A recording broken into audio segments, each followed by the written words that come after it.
முடிவு வரை எங்களோடு இருந்து நடத்துங்கப்பா. எங்களை ஒப்பு கொடுக்கிறோம், ஆசீர்வதியும். இயேசுவின் நாமத்தில் பிதாவே, ஆமென்.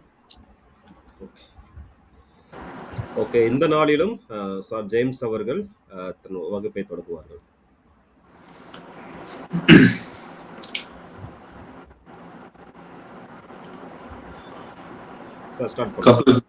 கர்த்தருக்கு ஸ்தோத்திரம். ஆண்டவராகிய இயேசு கிறிஸ்து நாமத்தினாலே உங்கள் அனைவருக்கும் வாழ்த்துக்கள். என்னுடைய சத்தம் உங்களுக்கு கேட்கும் நான் நினைக்கிறேன்.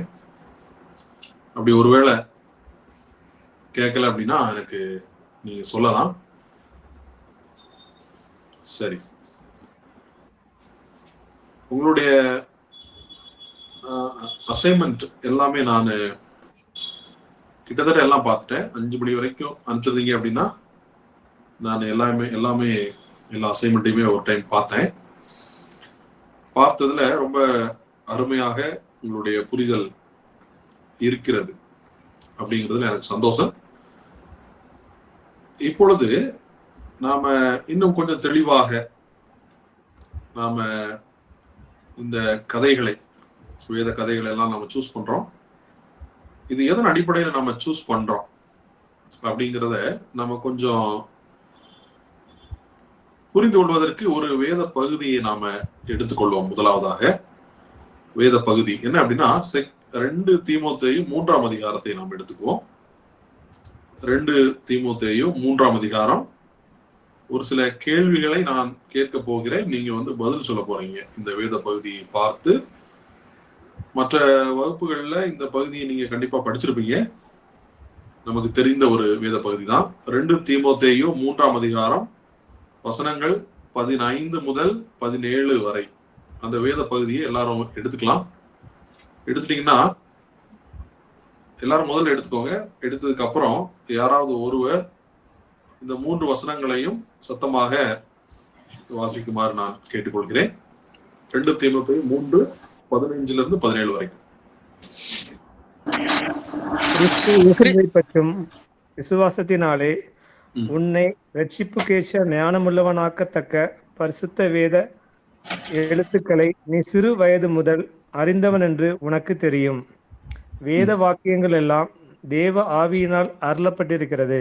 தேவனுடைய மனுஷன் தேறினவனாகவும் எந்த நற்கிரியையும் செய்ய தகுதியுள்ளவனாகவும் இருக்கும்படியாக அவைகள் உபதேசத்துக்கும் கடிந்து கொள்ளுதலுக்கும் சீர்திருத்தலுக்கும் நீதியை படிப்பிக்குதலுக்கும் பிரயோஜனம் உள்ளவைகளாயிருக்கிறது. நன்றி, நன்றி. இப்ப எல்லாருமே கொஞ்சம் சிந்திக்கணும். இந்த 3 வசனங்களை நல்லா கவனிங்க. பைபிள எடுத்து வச்சுட்டு நல்லா கவனிங்க. நான் கேட்கிற கேள்விகளுக்கு நீங்கள் பதில் உங்ககிட்ட இருந்து வரணும். இந்த பகுதியில இது ஒரு வேத பகுதி. இந்த வேத பகுதி 3 வசனம் இருக்கு இல்லையா, இதுல உள்ள கருப்பொருள் என்ன சொல்லுங்க பார்க்கலாம். கருப்பொருள் அப்படின்னா சப்ஜெக்ட். நான் கேட்கறது சப்ஜெக்ட். இந்த பகுதியில ஒரு முக்கியமான ஒரு சப்ஜெக்ட் இருக்கு, சரிங்களா? அந்த சப்ஜெக்ட் உங்களால கண்டுபிடிக்க முடியுதா?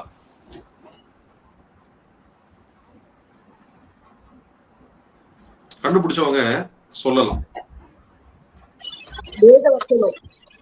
சார், வேத வாக்கியங்கள் தேவனால ஆவியினால் அருளப்பட்டு இருக்கிறது. ஓகே, நம்முடைய முயற்சினால் இல்ல, அது தேவனால் தான் நமக்கு அருளப்படுகிறது அப்படின்னு.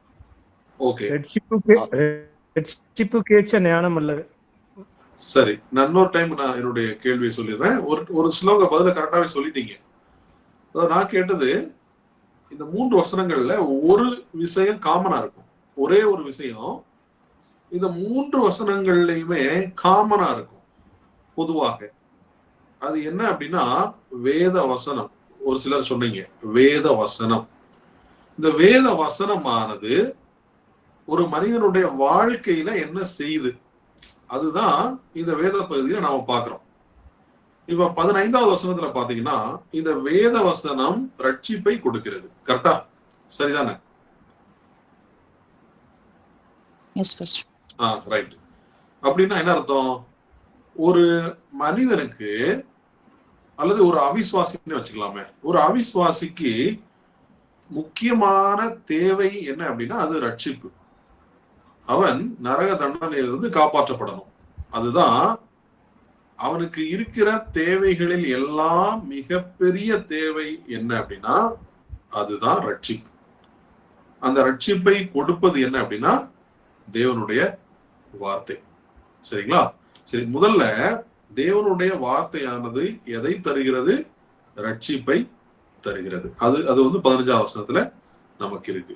அடுத்து இந்த 16வது வசனத்தையும் 17வது வசனத்தையும் நீங்க கவனிச்சீங்க அப்படின்னா ஒரு முக்கியமான ஒரு விஷயம் இருக்கு. யாராவது சொல்ல முடியுமா? யாராவது சொல்ல முடியுமா? தேவ ஆவியால பழைய ஏற்பாடுகள் எல்லாம் சேர்த்து, பழைய ஏற்பாடு புதிய ஏற்பாடுகள் சேர்த்து இல்ல, அந்த விஷயம் இல்ல. ஒரு நிமிஷம், நான் மறுபடியும் என்னுடைய கேள்வியை மறுபடியும் நான் சொல்லிடுறேன்.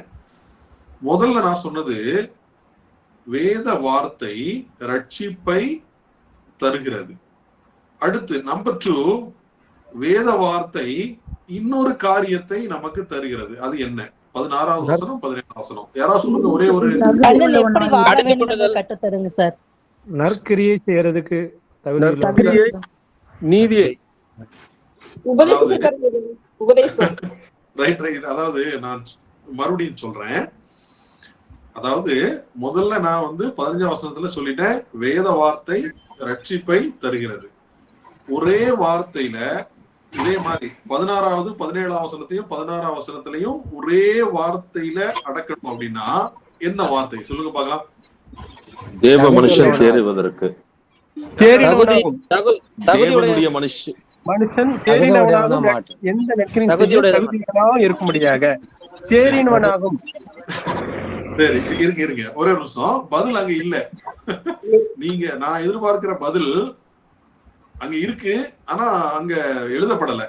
நீங்க யோசிக்கணும். கொஞ்சம் யோசிச்சீங்கன்னா, நான் ஏற்கனவே முதல் பதில் சொன்னேன் இல்லைங்களா, அதை நீங்க ஒப்பிட்டு பாத்தீங்கன்னா 2வது பதில் ஈஸியா சொல்லிடலாம். நல்லா யோசிச்சு பாருங்க. நான் எதற்காக இதை சொன்னேன்னு சொல்லி உங்களுக்கு கொஞ்சம் கழிச்சு தெரியும். அதாவது 15ஆம் வசனத்துல வேத வார்த்தை ரட்சிப்பை தருகிறது. 16வது வசனம் மற்றும் 17ஆம் வசனத்துல வேத வார்த்தை எதை தருகிறது? சொல்லுங்க பார்க்கலாம். ஒரே ஒரு லைன்ல சொல்லணும், இல்லைன்னா ஒரு 2 வார்த்தை 3 வார்த்தை அதுல சுருக்கமா சொல்ல முடியுமா? அந்த 16வது வசனத்தையும் 17ஆம் வசனத்தையும் சுருக்கினீங்கன்னா இருக்கு. அவருடைய சீசராக தருகிறதுங்க, ஞானத்தையும் வழி நடத்துவதையும் தருகிறது. சரி சரி, நானு ஓகே. நான் இன்னைக்கு உங்களுக்கு அசைன்மெண்ட் கொடுத்தேன் இல்லையா? அந்த அசைன்மெண்டனுடைய தலைப்பு தான். என்ன தலைப்பு? அசைன்மெண்ட்ல என்ன தலைப்பு கொடுத்தேன்? ஆவிக்குரிய வளர்ச்சி. கரெக்ட். ஆவிக்குரிய வளர்ச்சி. சரிங்களா? அந்த ஆவிக்குரிய வளர்ச்சி தான் 16வது வசனத்திலையும் 17வது வசனத்திலையும் இருக்குது. சரிங்களா? நல்லா நீங்க அப்சர்வ் பண்ணீங்கன்னா 16 மற்றும் 17 வசனத்துல பவுல் சொல்கிற காரியம் ஆவிக்குரிய வளர்ச்சி. அதைத்தான் நான் உங்களுக்கு என்ன கொடுத்தேன்? அசைன்மெண்டா கொடுத்தேன். அதாவது ஒரு விசுவாசி ஆவிக்குரிய வாழ்க்கையில வளர்வதற்கு நீங்க எந்த 3 கதைகளை தேர்ந்தெடுப்பீங்க? உங்களுக்கு பிடிச்ச 3 கதைகளை நீங்க தேர்ந்தெடுக்கணும். அந்த ஒவ்வொரு கதைக்கும் என்ன காரணத்திற்காக நீங்க அந்த கதையை தேர்ந்தெடுத்தீங்க அப்படின்னு சொல்லி நான் கேட்டிருந்தேன். சரிங்களா? சரி, இப்ப நம்ம அந்த விஷயத்துக்கு போறதுக்கு முன்னாடி நீங்க இங்க கவனிங்க இந்த வசனத்தை. 15ல பவுல் சொல்றாரு வேத வார்த்தை என்ன தருது? ரட்சிப்பை தருகிறது. 16 மற்றும் 17ல வேத வார்த்தையானது ஆவிக்குரிய வளர்ச்சியை தருகிறது. இப்ப நீங்க நல்லா யோசிங்க. இது வந்து ரொம்ப முக்கியமான ஒரு வேத பகுதி. ஒருவேளை நீங்க இந்த வேத பகுதியில் இருக்கக்கூடிய அந்த ஆழமான சத்தியத்தை நீங்க உள்வாங்காம இருந்திருந்தீங்க அப்படின்னா இதுவரைக்கும் நீங்க இந்த நேரத்துல உள்வாங்கிருங்க. ஏன் அப்படின்னா இந்த உலகத்திலே மனிதனுக்கு நிறைய தேவைகள் இருக்கு. சரிங்களா? நல்லா கவனிங்க. இந்த உலகத்துல மனிதனுக்கு நிறைய தேவைகள் இருக்கு. சரிங்களா? அப்போ ஏற்கனவே நான் சொன்னேன், மனிதனுக்கு இருக்கக்கூடிய தேவைகளில் எல்லாம் மிகப்பெரிய தேவை என்ன அப்படின்னா அது ரட்சிப்பு. சரிங்களா? அத 15வது வசனத்துல பவுல் நமக்கு சொல்லிட்டார். அடுத்து இப்போ 16வது மற்றும் 17வது வசனத்துக்கு நாம போகும் பொழுது நாம பொதுவான மனிதர்களை விட்டுட்டு விசுவாசிகளை மட்டும் பார்க்கிறோம். சரிங்களா? 16வது மற்றும் 17வது வசனத்துல நம்ம பொதுவான மனிதர்கள் அவங்களை விட்டுறோம், விசுவாசிகளை மட்டும் போக்கஸ் பண்ணோம். இப்ப என்ன கேள்வினா, இந்த உலகத்துல விசுவாசிக்கு இருக்கக்கூடிய மிகப்பெரிய தேவை என்ன? விசுவாசிகளுக்கு நிறைய தேவைகள் இருக்கும், அப்படிதானே? அப்போ அந்த தேவைகளில் எல்லாம் மிகப்பெரிய தேவை என்னது? அதுதான் ஆவிக்குரிய வளர்ச்சி. நல்ல கவனிங்க, இந்த ஆவிக்குரிய வளர்ச்சி தான் விசுவாசிகளுக்கு இருக்கக்கூடிய எல்லா விதமான தேவைகளிலும் மிகப்பெரிய தேவை ஆவிக்குரிய வளர்ச்சி. சரிங்களா? இப்போ அடுத்து இந்த ஆவிக்குரிய தேவை எப்படி நமக்கு பூர்த்தி செய்யப்படுகிறது அப்படின்னா, ஆண்டவருடைய வார்த்தையின் மூலமாக. சரிங்களா? ஆண்டவருடைய வார்த்தையின் மூலமாக விசுவாசியினுடைய மிகப்பெரிய தேவையான ஆவிக்குரிய வளர்ச்சி நிறைவேற்றப்படுகிறது அல்லது பூர்த்தி செய்யப்படுகிறது. நல்ல கவனிங்க, இன்னொரு விஷயம், ஆண்டவருடைய வார்த்தையால விசுவாசியினுடைய மிகப்பெரிய தேவை பூர்த்தி செய்யப்படுகிறது. அப்படின்னா அடுத்த லைன் என்ன தெரியுமா? நம்முடைய மிகப்பெரிய தேவையை ஆண்டவருடைய வார்த்தையால் பூர்த்தி செய்ய முடிந்தால் இதனுடைய அர்த்தம் என்னன்னா, நமக்கு தேவனுடைய வார்த்தை போதுமானதாக இருக்கிறது. அதைத்தான் நான் சொல்ல வரேன். தேவனுடைய வார்த்தை விசுவாசிகளினுடைய மிகப்பெரிய தேவையை பூர்த்தி செய்யக்கூடியதாக இருக்கிறது, அதற்கு போதுமானதாக இருக்கிறது. சரிங்களா? இந்த சத்தியத்தை நாம சரியாக புரிந்து கொள்ள வேண்டும். ஏன் அப்படின்னா, இந்த சத்தியத்தை நாம சரியாக புரிந்து கொள்ளாவிட்டால் நமக்கு நம்முடைய ஆவிக்குரிய வாழ்க்கையில பிரச்சனை ஏற்படும். ஏன் அப்படின்னா, நம்முடைய ஆவிக்குரிய வாழ்க்கைக்கு தேவையானது ஆண்டவருடைய வார்த்தை அப்படிங்கிற காரியத்தை நாம புரியல அப்படின்னா நாம என்ன செய்வோம்னா, வேற இடங்கள்ல ஆண்டவருடைய வார்த்தையை விட்டுட்டு வேற இடங்கள்ல நாம என்ன செய்வோம், நாம நம்முடைய ஆவிக்குரிய வாழ்க்கைக்கு தேவையானதை தேடிட்டு இருப்போம். உதாரணத்துக்கு நான் சொல்றேன் பாருங்க, இன்று அநேக கிறிஸ்தவர்கள் என்ன செய்யறாங்க அப்படின்னா, எக்ஸ்ட்ரா ரெவலேஷனுக்காக வெயிட் பண்ணிட்டு இருக்கிறாங்க. அப்படின்னா என்ன அர்த்தம்? எக்ஸ்ட்ரா ரெவலேஷன்னா, ஆண்டவர் என்கிட்ட கனவுல பேசுவாரு, இல்லைன்னா யாராவது தீர்க்கதரிசிகள் அப்படின்னு சொல்லிட்டு இருப்பாங்க இல்லையா, அவங்க மூலமா ஆண்டவர் என்கிட்ட பேசுவாரு அப்படின்னு இன்னைக்கு நிறைய பேர் எதிர்பார்த்து கொண்டு இருக்கிறார்கள். நீங்க ஏற்கனவே நிறைய சப்ஜெக்ட் படிச்சிருப்பீங்க இல்லையா, இதை குறித்து ஓரளவு உங்களுக்கு இதை குறித்ததான ஒரு புரிதல் இருக்கும் அப்படின்னு சொல்லி நான் நினைக்கிறேன்.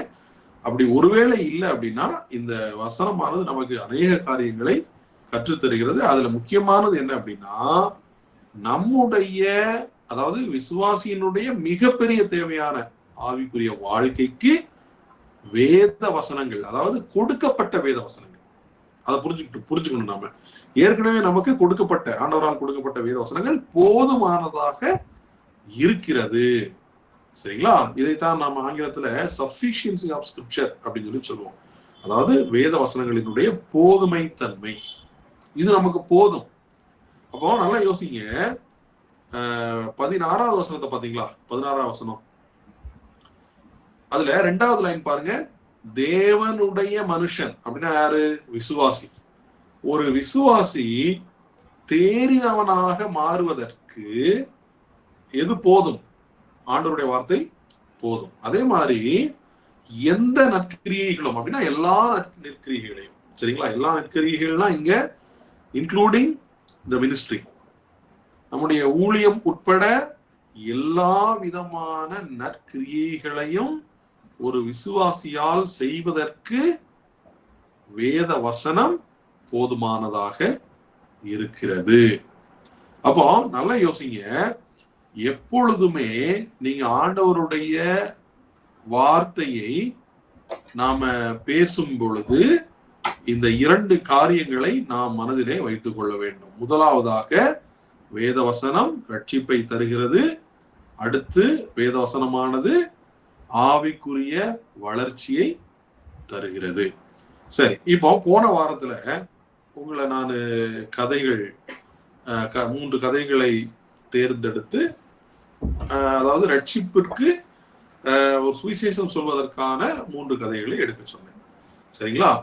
சரி, இந்த வாரத்துல நான் என்ன பண்ணேன், ஆவிக்குரிய வளர்ச்சிக்கு தேவையான 3 கதைகளை நான் உங்களை தேர்ந்தெடுக்க சொன்னேன். நீங்க எடுத்திருந்தீங்க. இப்ப நல்லா கவனிச்சுக்கோங்க, ரட்சிப்பை குறித்த கதைகள் நிறைய பைபிள்ல இருக்கு. அதே மாதிரி ஒரு விசுவாசியினுடைய ஆவிக்குரிய வளர்ச்சிக்கு தேவையான கதைகள் பைபிள்ல நிறைய இருக்கு. அப்போ எல்லா கதைகளையும் நீங்க படிக்கும் பொழுது நீங்க 2ஆக பிரித்து கொள்ளலாம். முதலாவதாக ரட்சிப்பை குறித்து பேசுகின்ற கதைகள், 2வது ஆவிக்குரிய வளர்ச்சியை பற்றி பேசுகிற கதைகள். இப்போ இந்த ஆவிக்குரிய வளர்ச்சி 2வது பகுதி. இந்த 2வது பகுதியில எல்லா காரியங்களும் அடங்கிடும். உதாரணத்துக்கு ஊழியம், ஒரு ஊழியம் செய்யறாருன்னா அதுவும் இந்த பகுதியிலே அடங்கிடும். சரிங்களா? உதாரணத்துக்கு ஒரு கதை இருக்கு. என்ன அப்படின்னா, அப்போஸ்தலனாகிய பவுலினுடைய கதை இருக்கு இல்லையா?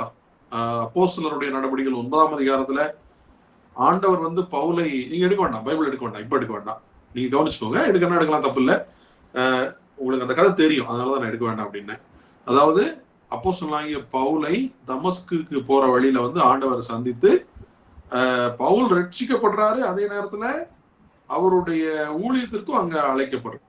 சரிங்களா? அதே மாதிரிதான் நம்முடைய சீசர்கள்லாம் இருக்காங்க இல்லையா, பேதுரு, அந்திரேயா போன்ற சீசர்களும் பாத்தீங்கன்னா ஆண்டவர் அவங்கள கூப்பிடுறாரு, ரட்சிப்புக்காகவும் கூப்பிடுறாரு, அதே நேரத்துல தன்னுடைய ஊழியத்திற்காகவும் அவர் கூப்பிடுறாரு.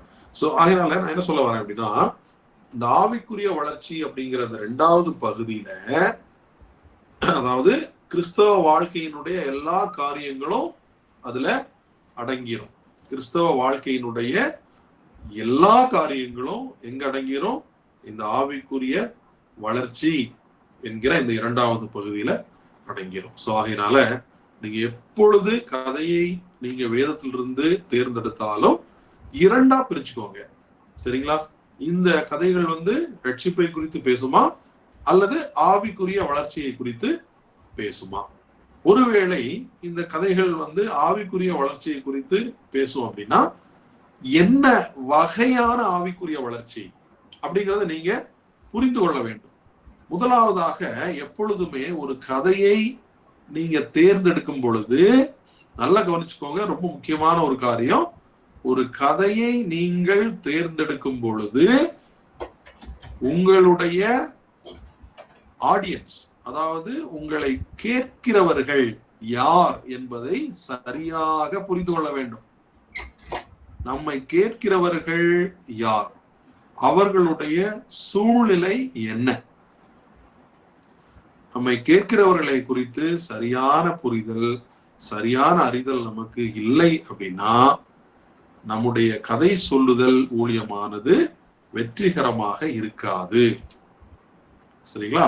அப்ப நிறைய பேர் செய்யக்கூடிய தவறு என்ன அப்படின்னா, நாட் நோயிங் தேர் ஆடியன்ஸ், தங்களுடைய கேட்போரை குறித்த புரிதல் அல்லது அறிவு இல்லாமை.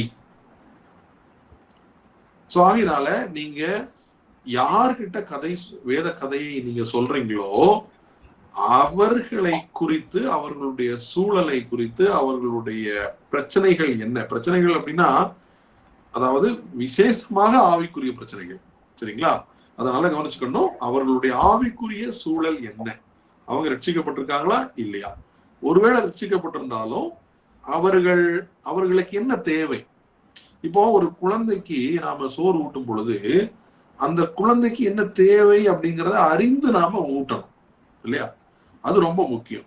அதே மாதிரிதான் நாம ஒரு கதையை ஒருத்தருக்கு அல்லது ஒரு கூட்டத்துக்கு நாம சொல்லும் பொழுது அந்த மக்களுடைய தேவை என்ன, ஆவிக்குரிய தேவை என்ன, அதை சரியாக புரிந்து இன்று நாம கதைகளை சூஸ் பண்றதே நாம அப்படிதான் சூஸ் பண்ணணும். ஸோ ஆகையினாலதான் நீங்க இந்த கதை சொல்ற ஊழியங்கள்ல ஈடுபடும் பொழுது நான் உங்களுக்கு சொல்லுகிற ஒரு ஆலோசனை என்ன அப்படின்னா, அதிகமான கதைகளை உங்களுடைய மனதிலே வைத்துக் கொள்ளுங்கள். உங்களுடைய மெமரியில, உங்களுடைய நினைவுல பைபிள்ல உள்ள நிறைய கதைகளை என்ன பண்ணணும், நீங்க உங்களுடைய மெமரியில நீங்கள் வைத்துக் கொள்ளுங்கள். அப்படி வைக்கும் பொழுது நீங்க ஒரு இடத்துக்கு போறீங்கன்னா அவர்களிடத்துல முதல்ல பேசணும். பேசும் பொழுது அவர்களுடைய சூழ்நிலை புரியும்.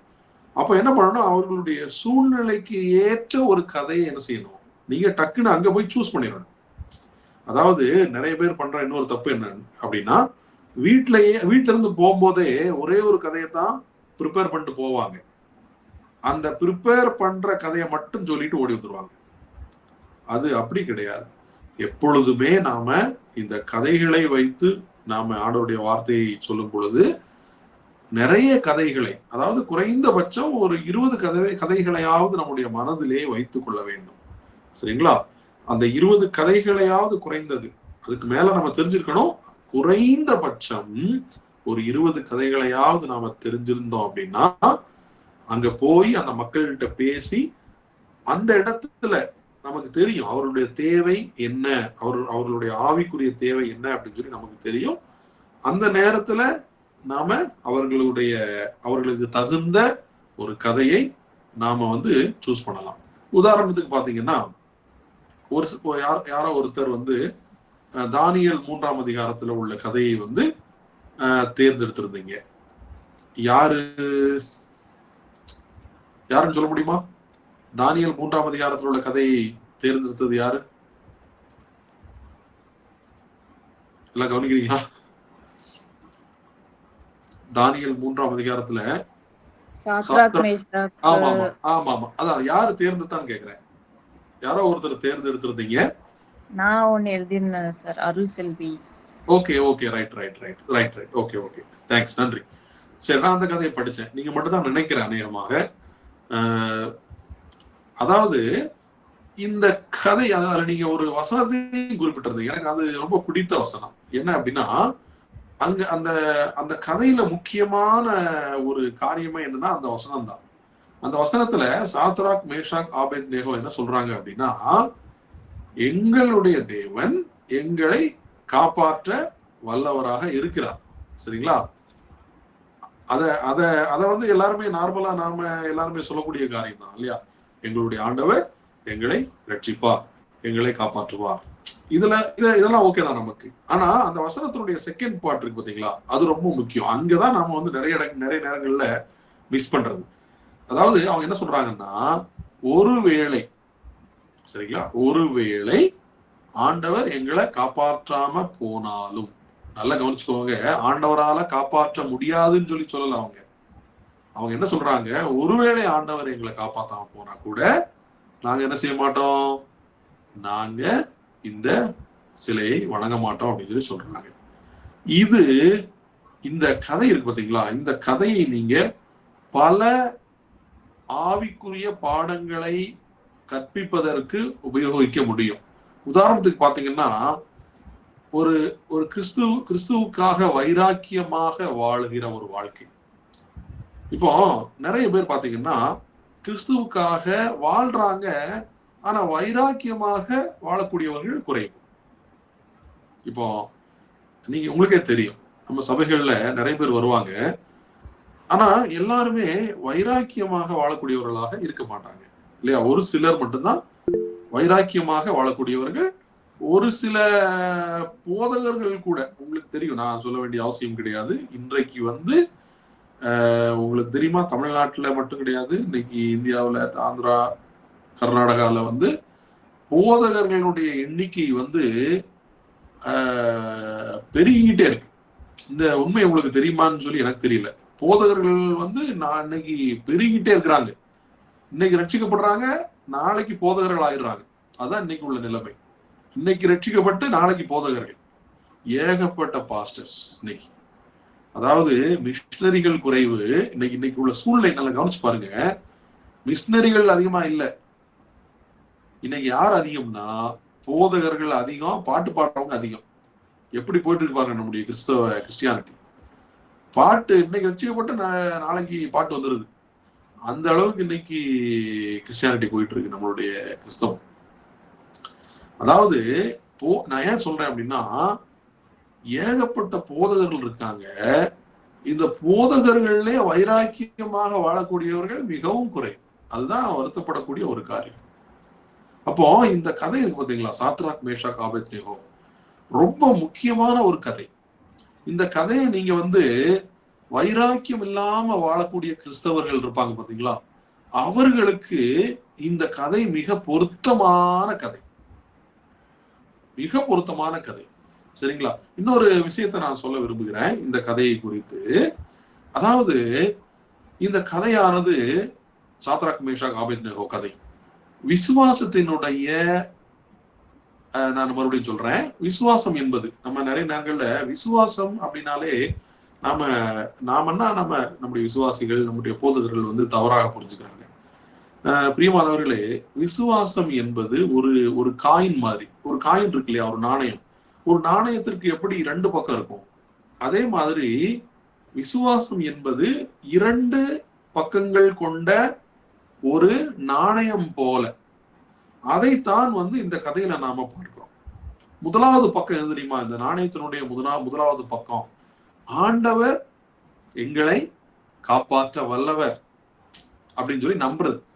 இதுதான் அந்த நாணயத்தினுடைய அல்லது விசுவாசத்தினுடைய முதல் பக்கம், ஒரு பக்கம்.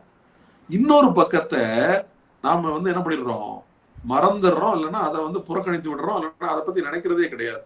அது என்ன தெரியுமா? அதுதான் அந்த வசனத்துல அவங்க சொல்றாங்க பாத்தீங்களா, ஒருவேளை ஆண்டவர் எங்களை காப்பாற்றாமல் போனாலும் நாங்க நினைக்க மாட்டோம், இந்த சிலையை வணங்க போறது இல்லை. இதுதான் விசுவாசத்தினுடைய 2வது பக்கம். இப்ப நல்லா யோசிங்க. நிறைய பேருக்கு இப்போ உடல்நிலை சரியில்லாம ஆகுது பாத்தீங்களா. அப்படி உடல்நிலை சரியில்லாம ஆகும் பொழுது என்ன சொல்லுவாங்க? ஆண்டவர் காப்பாத்திடுவார், எனக்கு நம்பிக்கை இருக்கு, ஆண்டவரை நான் நம்புறேன், ஆண்டவர் என்னை காப்பாத்திடுவார், என் ஆண்டவர் என்னை கைவிட மாட்டார், எல்லாம் சொல்லுவோம், கரெக்ட். ஆனா இது விசுவாசனுடைய ஒரு பக்கம் தான். இந்த விசுவாசத்துக்கு இன்னொரு பக்கம் இருக்கு. அது என்ன தெரியுமா? ஒருவேளை ஆண்டவர் என்ன காப்பாத்தாம போனாலும் நான் என்ன செய்வேன்? ஆண்டவருக்காக நிற்பேன், ஆண்டவருக்காக வாழ்வேன். இந்த மறுபக்கத்தை, அதாவது விசுவாசனுடைய மறுபக்கத்தை இன்று விசுவாசிகள், போதகர்கள் மறந்தே போய்விட்டார்கள், அல்லது அவர்களுக்கு அது தெரியாமல் இருக்கிறது. எவ்வளவு வருத்தப்படக்கூடிய ஒரு காரியம் பாத்தீங்களா? இல்லையா? நல்ல கவனிங்க. அதாவது நாம கூட சில நேரங்கள்ல இதுல ஃபெயில் ஆயிருக்கிறோம். விசுவாசம் என்பது இன்று மீடியாக்கள்ல போதிக்கப்படுகிறது விசுவாசம் இல்ல. ஏன்னா அவங்க போக்கஸ் பண்றது எல்லாமே ஒரே ஒரு பக்கத்தை தான், அந்த மறுபக்கத்தை அவங்க விட்டுறாங்க. நல்லா கவனிங்க. ஆபிரகாம் ஈசாக்கு கதை இருக்கு இல்லையா, அதுல நீங்க கவனிங்க. ஆண்டவர் என்ன சொல்றாரு? ஆபிரகாமே, நீ என்ன பண்ணு, உன்னுடைய ஒரே மகனை கொண்டு போய் பலியிடு அப்படின்னு சொல்லி ஆண்டவர் வந்து ஆபிரகாம் சொல்றாரு. அப்போ ஆண்டவர் ஆபிரகாம் வந்து 2 காரியத்தை நினைச்சிருப்பாரு. சரிங்களா? 2 காரியம். என்ன 2 காரியம்? ஒண்ணு, அதாவது வாக்குத்தத்தம் கொடுத்த தேவன், அவர் தான் வாக்குத்தத்தம் கொடுத்தாரு. ஈசாக்கின் மூலமாக என்ன செய்ய போறேன், நான் வந்து ஒரு பெரிய சந்ததியை உருவாக்க போறேன் அப்படின்னு சொல்லி வாக்குத்தத்தம் கொடுத்த தேவன் என்ன செய்வாரு? கண்டிப்பாக என்ன செய்வாரு? எனக்கு உதவி செய்வார் அப்படிங்கிற ஒரு நம்பிக்கை இருந்திருக்கும். அது மட்டும் இல்ல, ஒருவேளை ஈசாக்கு பலி ஆயிட்டா கூட எனக்கு பிரச்சனை கிடையாது. ஏன்னா சொன்னது யாரு? ஆண்டவர். விசுவாசம் என்பது, நல்லா புரிஞ்சுக்கோங்க, விசுவாசம் என்பது ஆண்டவர் எனக்கு அதை செய்வார் இதை செய்வார்னு சொல்லி நம்புறது மட்டும் கிடையாது விசுவாசம். ஆண்டவர் எனக்கு அவர் ஒரு காரியத்தை செய்யாட்டா கூட நான் என்னுடைய வாழ்க்கையில, கிறிஸ்தவ வாழ்க்கையில நிலையாக இருப்பேன். அந்த நிலையா இருக்கிறது பாத்தீங்களா, அதுதான் விசுவாசம். இதைத்தான் சாத்ராக், மேஷாக், ஆபேத்நேகோ இவர்களுடைய வாழ்க்கையில நாம பார்க்கிறோம். சரிங்களா? அவர்களுக்கு அந்த சொல்யூஷன் கிடைக்காம போனா கூட நாங்க என்ன செய்ய மாட்டோம், நாங்க இந்த விக்கிரகத்தை வணங்க மாட்டோம், நாங்க எங்களுடைய விசுவாசத்தில் உறுதியாக இருப்போம். அப்ப விசுவாசம் என்பது ஆண்டவரை நம்புறது மட்டும் கிடையாது, ஆண்டவருக்காக வாழ்வதும். ஒருவேளை ஆண்டவர் நமக்கு சில காரியங்களை கொடுக்காம போனா கூட நாம அதை நாம் செய்கிற காரியத்தை, ஆண்டவருக்காக செய்யற காரியத்தை விடக்கூடாது. நம்ம சில நேரங்கள்ல நம்முடைய வாழ்க்கையில, கிறிஸ்தவ வாழ்க்கையில நிறைய சோதனைகள் இப்படிதான் வருது. நிறைய சோதனைகள் நாம என்ன நினைச்சிடறோம், ஆண்டவர் கண்டிப்பாக காப்பாத்திடுவாரு இல்லையா? அப்படித்தானே? சரி, நீங்க நல்லா கவனிச்சு பாருங்க. ஒரு விஷயத்த சொல்றேன். எபிரேயர் 11ஆம் அதிகாரத்துல நீங்க ஃபுல்லா படிச்சு பாத்தீங்கன்னு வைங்களேன், அதுல விசுவாச வீரர்களை குறித்து ஒரு லிஸ்டே இருக்கு நமக்கு. அப்படித்தானே? விசுவாச வீரர்களுடைய லிஸ்ட். அதுல மோசையை பத்தி இருக்கு, ஆபிரகாம் பத்தி இருக்கு, ஆபேலை பத்தி இருக்கு, அப்புறம் நிறைய லிஸ்ட் இருக்கு. அந்த அந்த லிஸ்ட்ல நிறைய நம்ம பண்ற தப்பு என்ன தெரியுமா, அந்த அதிகாரத்துல கடைசியில ஒரு பகுதி இருக்கு. அந்த பகுதியில நம்ம அந்த பகுதியை படிக்கிறதுக்கு நாம விட்டுறோம் நிறைய. அந்த பகுதியை படிச்சு பாத்தீங்கன்னா அதுல அந்த எபிரேய நிருபத்தை எழுதின ஆசிரியர் சொல்றாரு. நீங்க எபிரேய நிருபம் போன டைம் படிச்சீங்கன்னு நினைக்கிறேன் இல்லையா? பாஸ்டர் பென்னி உங்களுக்கு டீச் பண்ணிருப்பாரு நினைக்கிறேன். அந்த 11ஆவது அதிகாரத்துல கடைசியில ஒரு 10 வசனத்தை நீங்க லாஸ்ட் 10 verses நீங்க படிச்சு பாத்தீங்கன்னா அதுல என்ன போட்டிருக்கு பாத்தீங்களா, நிறைய பேர் வெட்டுண்டு செத்தார்கள், வாளினால் அறுபட்டு செத்தார்கள். அவங்களுக்கெல்லாம் விசுவாசம் இல்லாம இருந்திருக்குன்னு நீங்க நினைக்கிறீங்களா? அவங்களுக்கெல்லாம் விசுவாசம் அதிகமா இருந்துச்சு. ஆனா என்னாச்சு, செத்தார்கள். புரியுதா உங்களுக்கு? வெட்டுண்டு செத்தார்கள். அப்ப யோசிச்சு பாருங்க, விசுவாசம் என்பது ஆண்டவர் எனக்கு செஞ்சிருவாரு, ஆண்டவர் எனக்கு அதை செய்வார், இதை செய்வார் அப்படின்னு சொல்லி நம்புறது மட்டும் கிடையாது. ஒருவேளை ஆண்டவர் நமக்கு செய்யாமல் போனாலும் கூட நான் ஆண்டவருக்காக வாழ்வேன். அதுதான் உண்மையான விசுவாசம். இன்று அது இல்லை இன்னைக்கு. அதனாலதான் இன்னைக்கு அதாவது கிறிஸ்டியானிட்டி பெருசாயிட்டே இருக்கு, பெருகிட்டு இருக்கு இல்லையா? கிறிஸ்தவர்கள் நாளுக்கு நாள் பெருகிட்டு இருக்கிறாங்க. ஆனா உண்மையான சீசர்கள் அதிகமாக உருவாவது கிடையாது. அதுதான் இன்றைய கிறிஸ்தவத்தினுடைய நிலை. அதை நீங்கள் புரிந்து கொள்ள வேண்டும். சரி, நான் ஏன் இதை சொன்னேன் அப்படின்னா, அந்த கதை இருக்கு பார்த்தீங்களா, அவ்வளவு முக்கியமான கதை. நம்ம நிறைய நேரங்கள்ல என்ன நினைச்சோம் தெரியுங்களா, வேதத்தில் உள்ள கதைகளை ரொம்ப சாதாரணமாக எடுத்துக்கிறோம். ஆனா இந்த ஒரு கதை போதும் ஒரு முழு கிறிஸ்தவ வாழ்க்கையை வாழ்வதற்கு.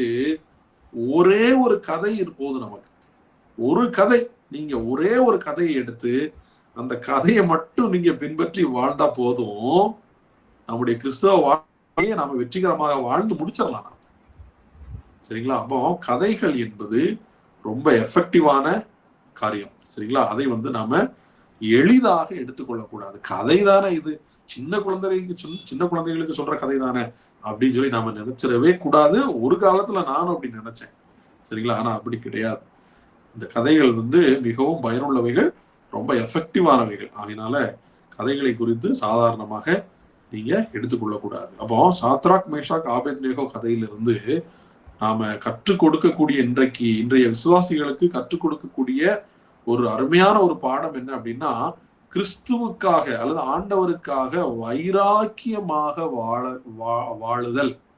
ஆண்டவருக்காக வைராக்கியமாக வாழ வேண்டும் அப்படிங்கிற ஒரு மகத்தான ஒரு சத்தியத்தை சாதாரண இந்த கதையின் மூலமாக, இந்த வேதாகம கதையின் மூலமாக நாம போதிக்க முடியும். சரிங்களா? அதே மாதிரிதான் அநேக கதைகள். நிறைய பேர் நல்ல கதைகளை சூஸ் பண்ணியிருந்தீங்க, எனக்கு மிகுந்த சந்தோஷம். அந்த கதைகள் எல்லாமே ஆவிக்குரிய வளர்ச்சிக்கு உதவக்கூடிய கதைகள். சரிங்களா? அப்போ நம்முடைய ஆவிக்குரிய வளர்ச்சிக்கு எந்த ஒரு காரியமாக இருந்தாலும் பரவாயில்ல, எல்லா விதமான காரியங்களையும் பேசுவதற்கு நமக்கு வேதத்திலே போதுமான கதைகள் உள்ளன.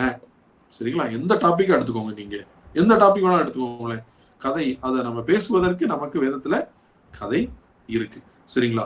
இப்போ நம்ம பிரேக்குக்கு போறதுக்கு முன்னாடி ஒரே ஒரு சின்ன ஒரு கதை நான் உங்களுக்கு ஒரு காரியத்தை சொல்றேன். போன வாரத்துல நீங்க 2 பேர் கேள்வி கேட்டீங்க, சரிங்களா? 2 பேர் கேள்வி கேட்டீங்க. அதுல நான் உங்களுக்கு ஓரளவு பதில் சொல்லிட்டேன். இருந்தாலும் நான் சின்ன ஒரு மறுபடியும் அதை குறித்து சின்ன ஒரு விளக்கம் கொடுக்க விரும்புகிறேன். அதாவது ஆடியோ பைபிள், அதை குறித்து நாம பேசணும். ஆடியோ பைபிள் வந்து யூஸ்ஃபுல் தான். யாருக்கு அப்படின்னா பாத்தீங்கன்னா, எழுத படிக்க தெரிந்தவர்களுக்கு நல்ல யூஸ். ஆனா எழுத படிக்காத தெரியாதவர்களுக்கு யூஸ் இருக்கு, யூஸ் இல்லைங்கல, சரிங்களா? நீங்க தவறாக புரிந்து கொள்ளக்கூடாது. எழுத படிக்க தெரியாதவர்களுக்கும் அது பயன்படும். ஆனால் நல்லா கவனிங்க, ஆனால் அது சிறப்பாக பயன்படாது, சரிங்களா? ஏன் அப்படின்னா, நான் நிறைய பேர் டெஸ்ட் பண்ணியிருக்கிறேன். இந்த ஆடியோ பைபிள் கேட்பாங்க இல்லையா படிக்காதவங்க. நம்ம நிறைய ஏரியாக்களை பாத்தீங்கன்னா இந்த இருளாஸ் அப்படிங்கிற குரூப் இருக்காங்க, நம்ம நிறைய இடங்கள்ல பாத்தீங்கன்னா இருக்கிறாங்க. அவங்களுக்கு எல்லாமே இந்த ஆடியோ பைபிள்ஸ் வந்து நிறைய பிரதரன் மினிஸ்ட்ரிஸ், அப்புறம் ஒரு சில பேப்டிஸ்ட் மினிஸ்ட்ரிஸ் எல்லாம் என்ன பண்ணியிருக்காங்கன்னா, ஈவன் மற்ற ஊழியர்கள் கூட, சரிங்களா? அவங்க எல்லாம் என்ன பண்ணியிருக்காங்கன்னா, அந்த ஆடியோ பைபிளை ரெக்கார்ட் பண்ணி அதாவது கொடுத்துருக்குறாங்க. ஆனா நல்லா கவனிக்கணும், இந்த ஆடியோ பைபிளை வந்து அவங்க எப்படி ரெக்கார்ட் பண்ணியிருக்காங்க தெரியுமா? நம்முடைய எழுத்து ஸ்டைல்ல தான் ரெக்கார்ட் பண்ணியிருக்கிறாங்க. எப்படி நாம தமிழ் பைபிளை படிக்கும் போது எப்படி செந்தமிழ்ல இருக்கு, அதே மாதிரி ரெக்கார்ட் பண்ணி கொடுத்துருக்குறாங்க. அது ஒரு சில சின்ன ஒரு ரீதியில யூஸ் ஆகுது. ஆனால் நம்ம கதைகளை சொல்றோம் பாத்தீங்களா, அந்த அளவுக்கு எஃபெக்டிவான ஒரு மெத்தட் கிடையாது, சரிங்களா? சோ ஆகினால என்னைக்குமே வந்து இந்த ஆடியோ பைபிள் என்பது ஃபர்ஸ்ட் ஸ்டெப் கிடையாது. என்னைக்குமே படிக்காத மக்களுக்கு நாம உபயோகிக்கக்கூடிய ஃபர்ஸ்ட் ஸ்டெப் என்ன அப்படின்னா, அது கதைகளை வேதத்திலிருந்து சொல்லுவதுதான்.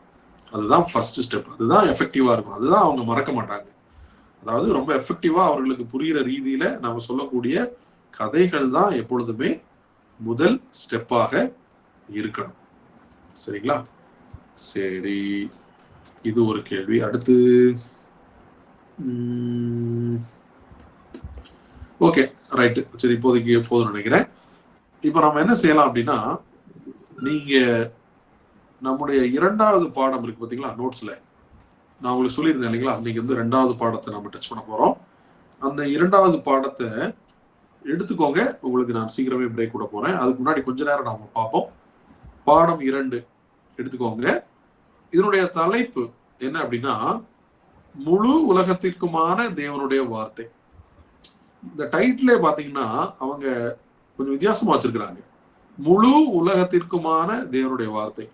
ஏன் அப்படி டைட்டில் வச்சாங்க அப்படின்னா, தேவனுடைய வார்த்தை முழு உலகத்தையும் சேரணும். ஆனா இன்னைக்கு அது நடக்கல. இன்னைக்கு என்ன நடக்கு அப்படின்னா, படிக்கிற மக்களை தான் இன்னைக்கு நிறைய ஃபோக்கஸ் பண்ணிட்டு இருக்கிறாங்க. படிக்கிற மக்கள், எழுத படிக்க தெரிஞ்சவங்கள தான் இன்னைக்கு அதிகமா ஃபோக்கஸ் பண்றாங்க. இன்னொரு வருத்தப்படக்கூடிய காரியம் என்ன அப்படின்னா, படிக்காத மக்கள் மத்தியிலே ஊழியம் நடக்குது. ஆனால் அந்த படிக்காத மக்களுக்கு தகுந்த முறையில இன்னைக்கு அவர்களுக்கு வேத வசனம் வந்து கற்பிக்கப்படவில்லை, சரிங்களா? சோ ஆகினாலதான் அவங்க தலைப்பே எப்படி வச்சிருக்காங்க பாருங்க, முழு உலகத்திற்குமான தேவனுடைய வார்த்தை. அப்படின்னா தேவனுடைய வார்த்தை என்பது இந்த உலகத்தில் வாழக்கூடிய எல்லா விதமான மக்களுக்கும் போய் சேர வேண்டும் அப்படிங்கிற ஒரு காரியத்தை வந்து இங்க எம்பசைஸ் பண்றாங்க. சரி, எடுத்து நம்பர் 1 பாருங்களேன். இன்றைய கிறிஸ்தவ ஊழியத்தின் மைய சவால் அப்படின்னா, மிக முக்கியமான ஒரு சவால் இன்னைக்கு கிறிஸ்தவ ஊழியத்துல என்ன அப்படிங்கறது குறித்து இங்க நம்ம பார்க்க போறோம். கவனிங்களேன், இந்த நோட்ஸை கவனிங்களேன். இன்றைய உலக கிறிஸ்தவ ஊழியத்தின் மிக முக்கியமான சவால் என்ன அப்படின்னா, தேவனுடைய வார்த்தையை பெரும்பாலும் வாய்மொழி வழியாக கற்றுக்கொள்ளும் உலகிற்கு எவ்வாறு எடுத்து செல்வது. பாத்தீங்களா? அதாவது அடுத்த பாயிண்ட்ல போட்டுக்கிறாங்க, 4 பில்லியன் 400 கோடி, 1 பில்லியன்னா 100 கோடி, 4 பில்லியன்னா 400 கோடி மக்கள் இந்த உலகத்துல அவங்களுக்கு எழுத படிக்க தெரியாது. 3ல் 2 பங்கு நான் ஏற்கனவே சொல்லியிருந்தேன். இந்த மக்களுக்கு எழுத படிக்க தெரியாது.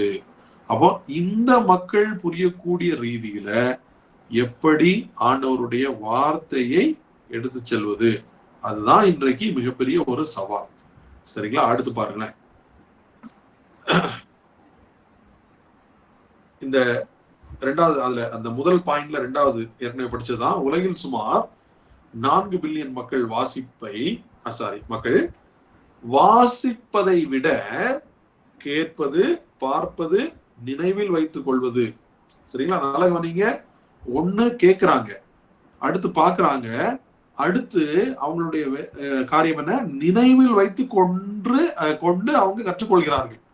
ஒரு காரியத்தை அவங்க கேட்டு அவங்க நினைவில் வைத்துக் கொள்றாங்க, அப்புறம் அதை ரீகலெக்ட் பண்ணி அவங்க அதன் மூலமாக அவங்க லேர்ன் பண்றாங்க. சரிங்களா? இதுதான் படிக்காத மக்களுடைய நிலை. சரிங்களா? கவனிங்க. அடுத்து, அதே நேரத்தில் தேவனுடைய வார்த்தை இன்னும் எழுத்து வடிவில் கிடைக்காத ஆயிரக்கணக்கான மொழிகள் உலகில் உள்ளன. நீங்க கவனிங்களேன். அதாவது நம்ம டிரான்ஸ்லேஷனை பத்தி நாம போற டைம் பேசணும் இல்லைங்களா? இன்னைக்கு டிரான்ஸ்லேஷன் அதிகமா நடந்துட்டு இருக்கு. ஆனால் இவ்வளவு அதிகமாக டிரான்ஸ்லேஷன் நடந்தாலும் கூட இன்னைக்கு ஆயிரக்கணக்கான மொழிகள்ல இன்னைக்கு வேதாகமம் இல்லை. சரிங்களா? ஆயிரக்கணக்கான மொழிகள்ல வேதாகமம் இல்லை. அதே நேரத்துல இன்னொரு விஷயத்தை கவனிச்சுக்கோங்க. நீங்க எல்லா மொழிகள்லயும் வேதாகமம் இருந்ததுன்னா அதுவும் தீர்வு கிடையாது. அதை நாம புரிஞ்சுக்கணும். சரிங்களா? இன்னைக்கு ஒரு கூட்ட மக்கள் என்ன பண்றாங்கன்னா, எல்லா மொழிகள்லையும் வேதம் இருக்க வேண்டும் அப்படின்னு சொல்லி உழைத்து கொண்டிருக்கிறார்கள். அது தவறு கிடையாது. ஆனா அதே நேரத்துல எது தவறு அப்படின்னா, ஒரு மொழியில வேதாகமம் இருந்ததுன்னா போதும் அப்படின்னு நினைக்கிறோம் பாத்தீங்களா, அது தவறு. காரணம் என்ன? அந்த வேதாகமமானது எழுத்து வடிவுல தான் இருக்குது. அதனுடைய மொழி வேற. அது படிக்காத மக்களுக்கு புரிந்து கொள்ள கடினமான ஒரு மொழி. சரிங்களா? ஆகினால ஒரு மொழியில வேதாகமம் இருந்தா கூட அவர்களுக்கு பெரிய அளவுல பிரயோஜனம் கிடையாது. அதை ஏற்கனவே நாம பார்த்தோம். சரிங்களா? அடுத்து பாருங்க. ஆகவே சவாலானது தேவனுடைய வார்த்தையின் வல்லமை குறித்து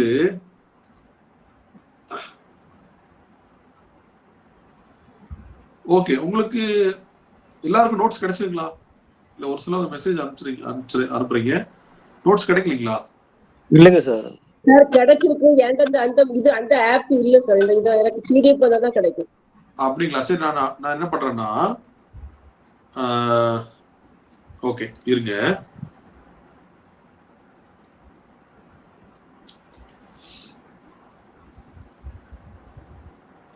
நான் அடுத்த முறை உங்களுக்கு பிடிஎஃப்ல அனுப்பிச்சிடுறேன். இப்போதைக்கு நான் ஒன்று பண்றேன் உங்களுக்கு ஒரே ஒரு விஷயம். மைக்ரோசாஃப்ட்ல ஓகே ஓகே. நான் அப்ப அடுத்த முறை உங்களுக்கு நான் இந்த பாடம் 2ங்களாங்கயா? பாடம் 2 நான் இருங்க அப்படியே உங்களுக்கு அனுப்பிச்சிடுறேன் சார்.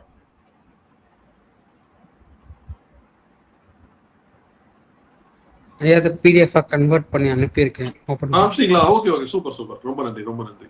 சரி, அதை நீங்க டவுன்லோட் பண்ணிருக்கேன். பாடம் 2. சரி, இப்போ நம்ம என்ன செய்ய போறோம் அப்படின்னா,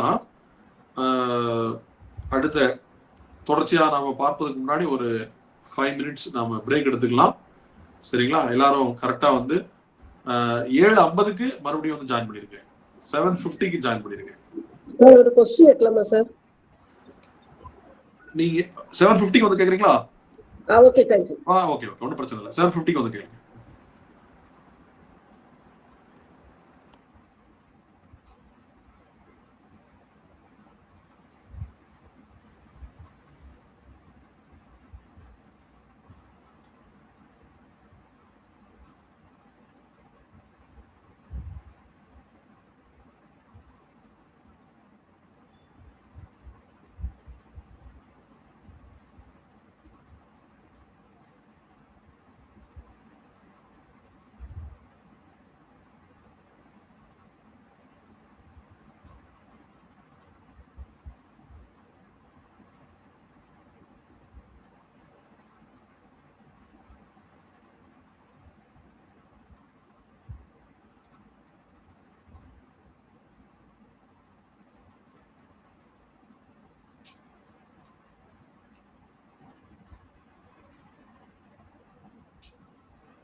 ஓகே, எல்லாரும் வந்துட்டீங்களா? இருக்கிறோம் சார். ஓகே ஓகே, நன்றி நன்றி. சரி, இப்போ நாம உங்களுக்கு ஏதாவது கேள்விகள், இப்போ ஏற்கனவே அவங்க சிஸ்டர் கேட்டாங்க, சிஸ்டர் இருந்தாங்கன்னா கேளுங்க, கேள்விக்கு நீங்க ஆரம்பிங்க. அப்புறம் வேற யாருக்காவது கேள்விகள் இருந்தா கூட நம்ம அதையும் கொஞ்சம் பார்க்கலாம். நீங்க கேளுங்க. இல்ல சார், நீங்க சொன்னீங்க வந்து இப்போ இந்த செம்மொழி, அந்த நம்ம ரெகுலர் பைபிள் வந்து செம்மொழியில இருக்கிறது எல்லாருக்கும் புரியாது அப்படின்ட்டு. ஆனா திருவிவிலியம், பொது மொழிபெயர்ப்பு இதெல்லாம் எப்படி சார் இருக்கும்? இன்னொரு டைம் சொல்லுங்களேன். இல்ல சார், இப்ப நம்ம எல்லாம் யூஸ் பண்ண பைபிள் வந்து அது வந்து செம்மொழியில இருக்குது, எல்லாருக்கும் புரியாது. அந்த தமிழ் இருக்கலாம் இது. ஆனா திருவிவிலியம், இப்ப உள்ள பொது மொழிபெயர்ப்பு இதெல்லாம் நம்ம நார்மலா எப்படி பேசுவோமோ அந்த தமிழ்ல தான் சார் இருக்குது. அது எப்படி ஒர்க் ஆகுமா அது? ஓகே, அதாவது நல்ல கேள்வி. நான் என்ன சொல்றேன் அப்படின்னா, இப்போ நாம படிக்காத மக்கள்கிட்ட பேசுகிற ஒரு லாங்குவேஜ் இருக்கு இல்லையா? படிக்காத மக்கள் அப்படின்னா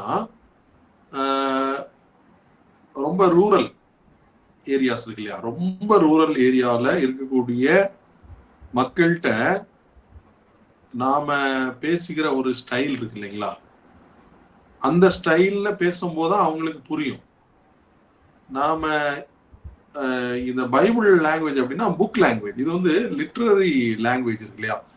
இது வந்து படிக்காத மக்களுக்கு ஒரு சில விஷயங்கள் புரியும், ஆனா நிறைய விஷயங்கள் புரியாது. காரணம் என்ன அப்படின்னா, நான் ஒரு உதாரணம் சொல்றேன் பாருங்களேன். படிச்ச நமக்கு பைபிளை திரும்ப திரும்ப படிச்சா கூட நிறைய விஷயங்கள் புரியாம இருக்குல்ல. அப்ப யோசிச்சு பாருங்க, ஒரு டைம் கேட்கும் பொழுது அவங்களுக்கு தலையும் தெரியாது காலும் தெரியாது. இப்போ நம்மளே பாருங்க, நிறைய பேர் பைபிளை வந்து ஆதியாகமத்துல இருந்து வெளிப்படுத்தின விசேஷம் வரைக்கும் நிறைய டைம் படிச்சிருப்போம். இருந்தாலும் நமக்கு நிறைய இடங்கள்ல பாத்தீங்கன்னா இது என்ன இப்படி இது எப்படின்னு சொல்லி குழப்படி இருக்கும் நிறைய. உதாரணத்துக்கு ஒண்ணும் இல்லை, நீங்க தானியேலுடைய புஸ்தகம் படிக்கிறீங்க இல்லையா? புக் ஆஃப் ரெவலேஷன் படிக்கிறீங்க. இதுல நமக்கு எவ்வளவு வேத பகுதிகள், அதுல இருக்கக்கூடிய வேத பகுதிகள் நமக்கு குழப்பத்தை நமக்கு இன்னைக்கு தருது. நிறைய விஷயங்கள் அதுல நமக்கே புரியாம இருக்கு. ஒரு சொல்லிக் கொடுக்கக்கூடிய ஒருவர் இருந்தா கூட நமக்கு 1000 கேள்விகள் இருக்கு. காரணம் என்ன அப்படின்னா அதனுடைய ஸ்டைல் வேற இல்லைங்களா? ஆனா நீ யோசிச்சு பாருங்க, இது படிக்காத மக்களுக்கு எப்படி இருக்கும் யோசிச்சு பாருங்களேன். என்னதான் நாம எளிதாக இருந்தா கூட இந்த லிட்டரரி லாங்குவேஜ் இருக்கு இல்லையா, இது வந்து படிக்காத மக்களுக்கு பொருந்தாது. நான் என்ன சொல்றேன் அப்படின்னா, இது வந்து ஃபர்ஸ்ட் ஸ்டெப்பாக இருக்கக்கூடாது. இன்னைக்கு என்ன நடக்குன்னா, நிறைய இடங்கள்ல ஆடியோ பைபிளை கொடுத்துட்றாங்க, அதுதான் ஃபர்ஸ்ட் ஸ்டெப்பா இருக்கு. நான் என்ன சொல்றேன், நான் சொல்லல, நமக்கு இருக்கக்கூடிய இந்த பாட புத்தகம் இருக்கு இல்லையா, டெக்ஸ்ட் புக், இதை எழுதுனவங்க என்ன சொல்றாங்க அப்படின்னா, இந்த ஆடியோ பைபிள் என்பது முதல் ஸ்டெப்பாக இருக்கக்கூடாது அப்படிங்கிறாங்க. அதனால பெரிய அளவு பிரயோஜனம் கிடையாது அப்படிங்கிறாங்க. அவங்க என்ன சொல்றாங்கன்னா, அவர்களுடைய ஆவிக்குரிய சூழலுக்கு தேவையான கதைகளை முதல்ல சொல்லுங்க அப்படிங்கிறாங்க. அப்போ அவங்களுக்கு ஓரளவு பேஸ் கிடைச்சிடும். உதாரணத்துக்கு நாம ஏற்கனவே 2 தீமோத்தேயு 3ஆம் அதிகாரம் 15, 16, 17 பார்த்த மாதிரி, முதல்ல அவங்களுக்கு தேவை ரட்சிப்பு. அதுக்கு தேவையான கதைகளை சூஸ் பண்ணி அவங்களுக்கு ரட்சிப்பை குறிச்சு நாம விளக்கிட்டோம் அப்படின்னா, அதற்கு அடுத்த ஸ்டெப் என்னன்னா ஆவிக்குரிய வாழ்க்கை. அந்த ஆவிக்குரிய வாழ்க்கைக்கு தேவையான கதைகள் பைபிள்ல நிறைய இருக்கு, சரிங்களா? அப்ப எந்தவித குழப்பமும் இல்லாமல் படிக்காத மக்கள் ஒரு சில கதைகளை மட்டுமே கேட்டு அதை மட்டும் அவங்களுடைய வாழ்க்கையில அவங்க செயல்முறைப்படுத்துறாங்கன்னா அவங்க ஆவிக்குரிய ரீதியில நல்லபடியா வளர்றாங்க, சரிங்களா? அதுக்கப்புறம் கொண்டு போய் அவங்களுக்கு இந்த ஆடியோ பைபிளை கொடுத்தீங்கன்னா அது யூஸ்ஃபுல்லா இருக்கும். ஃபர்ஸ்ட் ஸ்டெப்பே ஆடியோ பைபிளா இருக்கு, அதுதான் இன்னைக்கு பிரச்சனை. புரிஞ்சிருக்கும்னு நினைக்கிறேன், சரிங்களா? ரொம்ப நன்றி. ஓகே, வேற யாராவது கேள்விகள் இருந்தா கேட்டுருங்க, நம்ம அதுக்கப்புறம் நாம தொடர்ச்சியா பார்ப்போம். யாராவது கேள்விகள், எந்த கேள்வி, நீங்க எதுவும் வைக்கப்பட வேண்டாம். கேள்விகள் எவ்வளவு எந்த மாதிரி, அதாவது நமக்கு பாடம் சம்பந்தப்பட்ட ஏதாவது கேள்விகள் இருந்தா நீங்க வைக்கப்படாம கேளுங்க, தவறு இல்லை, யாருமே தப்பா நினைக்க போறது இல்லை. கேட்கலாம், யாருக்காவது இருக்கா? இந்த ஆடியோ போல இப்போ வீடியோஸ் பைபிள், கார்ட்டூன் பைபிள், ஆமா, அந்த மாதிரி வருது. அது கொஞ்சம் இப்போ கருணாமூர்த்தி படங்கள்லாம் வந்து கிராமங்கள்ல போய் அதை போட்டு ஆமா ஆமா அந்த மாதிரி ஊழியங்கள்லாம் நடக்குது. அது ஒரு எஃபெக்டான ஊழியங்கள் தானேயா? ஆமா, அதுதான் நம்ம சொல்றது. அதாவது இந்த ஓரல் மெத்தட் இருக்கு இல்லைங்களா, அந்த ஓரல் மெத்தட்ல நீங்க சொல்றது அடங்கும். ஆமா, நம்ம சொல்ற அந்த வாய்மொழி வழியாக கற்றுக்கொள்ளுதல் இருக்கு இல்லைங்களா, அந்த ஓரல் மெத்தட், ஒராலிட்டி, அதுல நீங்க சொல்ற அந்த வீடியோ அதுவும் அடங்கும். நம்ம ஒரு கிளாஸ்ல பார்த்தோம் இல்லைங்களா, பாடல்கள் மூலமாக, கதைகள் மூலமாக, இசை மூலமாக, இது எல்லாமே நம்ம சொல்ற மெத்தட். ஆமா, எல்லாமே இதுதான். அதனால எஃபெக்டா இருக்குங்க. அந்த வார்த்தைகளை வந்து ரொம்ப இலக்கிய ரீதியா இல்லாம பேச்சு மொழியா இருக்கும்போது ஈஸியா. கண்டிப்பா. நீங்க சொல்றது சரி, கரெக்ட். ரைட். நீங்க படிக்காத மக்கள் மத்தியில எதுவும் ஊழியம் பண்றீங்களா ஐயா? ஐயா, நாங்க கிராமங்களுக்கு போறோம்யா. ஒரு ஞாயிற்றுக்கிழமை தோறும் கிராமங்களுக்கு போறோம். சூப்பர். நீங்க இதை யூஸ் பண்ணி பாருங்க. நீங்க ஏற்கனவே யூஸ் பண்ணிட்டு இருக்கிறீங்க. இன்னும் நம்ம கதைகள், பைபிள் உள்ள கதைகளை வந்து அப்படி ஒரு ஆர்டரா நீங்க சொல்லி பாத்தீங்கன்னா அவங்களுக்கு அது ரொம்ப அவங்களுடைய மைண்ட்ல நிக்கும். இன்னொரு விஷயம் என்னன்னா, அவங்க அடுத்தவங்களுக்கு சொல்ல முடியும் ஈஸியா. அப்படி நிறைய பெனிஃபிட் இருக்கு. Right, super. சரி, வேற யாருக்காவது கேள்விகள் இருக்குதா? யாருக்காவது கேள்விகள் இருந்தா சொல்லுங்க. சரி, இப்போ நம்ம நோட்ஸுக்கு வாங்க. நோட்ஸுக்கு வந்துட்டு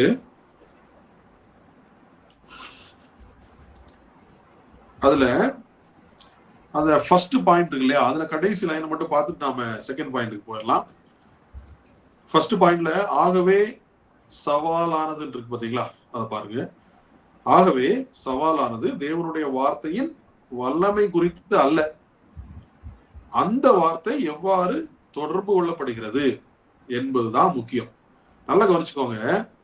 ஆண்டவருடைய வார்த்தை வல்லமை உடையது, எந்த சந்தேகமும் கிடையாது. நீங்க கதையாக சொன்னாலும் சரி, அல்லது ஒரு வீடியோ மூலமாக ஆண்டவருடைய வார்த்தையை பகிர்ந்தாலும் சரி, அல்லது ஒரு பாடல் மூலமாக ஆண்டவருடைய வார்த்தையை மற்றவர்களுக்கு சொன்னாலும் சரி, ஆண்டவருடைய வார்த்தையோட வல்லமையில எந்த மாற்றமும் நடக்காது. ஆனால் என்ன பிரச்சனை தெரியுமா, அந்த வார்த்தையானது எப்படி மற்றவர்களுக்கு கொடுக்கப்படுகிறது, அதுதான் மிகவும் முக்கியம். அங்கதான் நாம நிறைய பேரு கோட்டை விட்டுறோம். சரிங்களா? ஆண்டவருடைய வார்த்தை எப்படி மற்றவர்களுக்கு கொடுக்கப்படுகிறது, அங்கதான் நமக்கு பிரச்சனை இருக்கு. அப்ப ஆண்டவருடைய வார்த்தையில அது கதையா இருந்தாலும் சரி, அது வசனமாக இருந்தாலும் சரி, அது எந்த ரீதியில இருந்தாலும் ஆண்டவருடைய வார்த்தை வல்லமை உடையது. ஆனால் எந்த வகையிலே அதை நாம் மற்றவர்களுக்கு கொடுக்கிறோம், எந்த வகையிலே மக்கள் வந்து அதை எடுத்துக்கொள்கிறார்கள், அங்கதான் முக்கியமான காரியம். இப்போ நமக்கு ரெண்டாவது பாயிண்ட் போகும்பொழுது, இங்க நமக்கு இயேசு கிறிஸ்துவனுடைய மாதிரியை குறித்து நமக்கு சொல்லப்பட்டிருக்கிறது. சரிங்களா? இயேசு கிறிஸ்துவனுடைய மாதிரி. அதுல இந்த ரெண்டாவதுல ஃபர்ஸ்ட் புல்லட்டின் பாருங்களேன். இந்த சவாலுக்கான விடை என்ன சவால், எப்படி படிக்காத மக்களுக்கு ஆண்டவருடைய வார்த்தையை கொடுக்க முடியும் என்கிற சவாலுக்கான விடை இயேசுவின் சொந்த கற்பித்தல் ஊழியத்தில் தெளிவாக காணப்படுகிறது. நீங்க நல்லா கவனிச்சு பாருங்க. இயேசு கிறிஸ்து ஊழியம் செய்தது 3.5 வருடம். கரெக்டா? 3.5 வருடம் அவர் ஊழியம் பண்ணாரு. அத நம்ம சுவிசேஷங்கள்ல 4 சுவிசேஷங்கள்ல நமக்கு அது எல்லாமே கொடுக்கப்பட்டிருக்கிறது. அதுல நீங்க பாத்தீங்கன்னா அவர் நிறைய ஒரு இடத்துல என்ன போட்டிருக்கு அப்படின்னா, அந்த புல்லட்டின் பாயிண்ட்ல 4வது பாருங்களேன். அவர் உவமைகளினாலே அன்றி மக்களுக்கு சொல்லவில்லை என்று வேதாகமம் வலியுறுத்துகிறது. அப்படின்னு என்ன அர்த்தம்?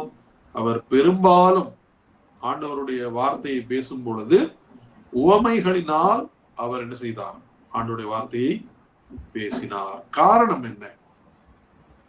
காரணம் மிக எளிதான காரணம். என்ன அப்படின்னா, அவர்கள் இயேசு கிறிஸ்து ஊழியம் செய்த மக்கள் இருக்காங்கல்ல, அந்த மக்கள் வந்து அப்படிப்பட்டவர்கள்.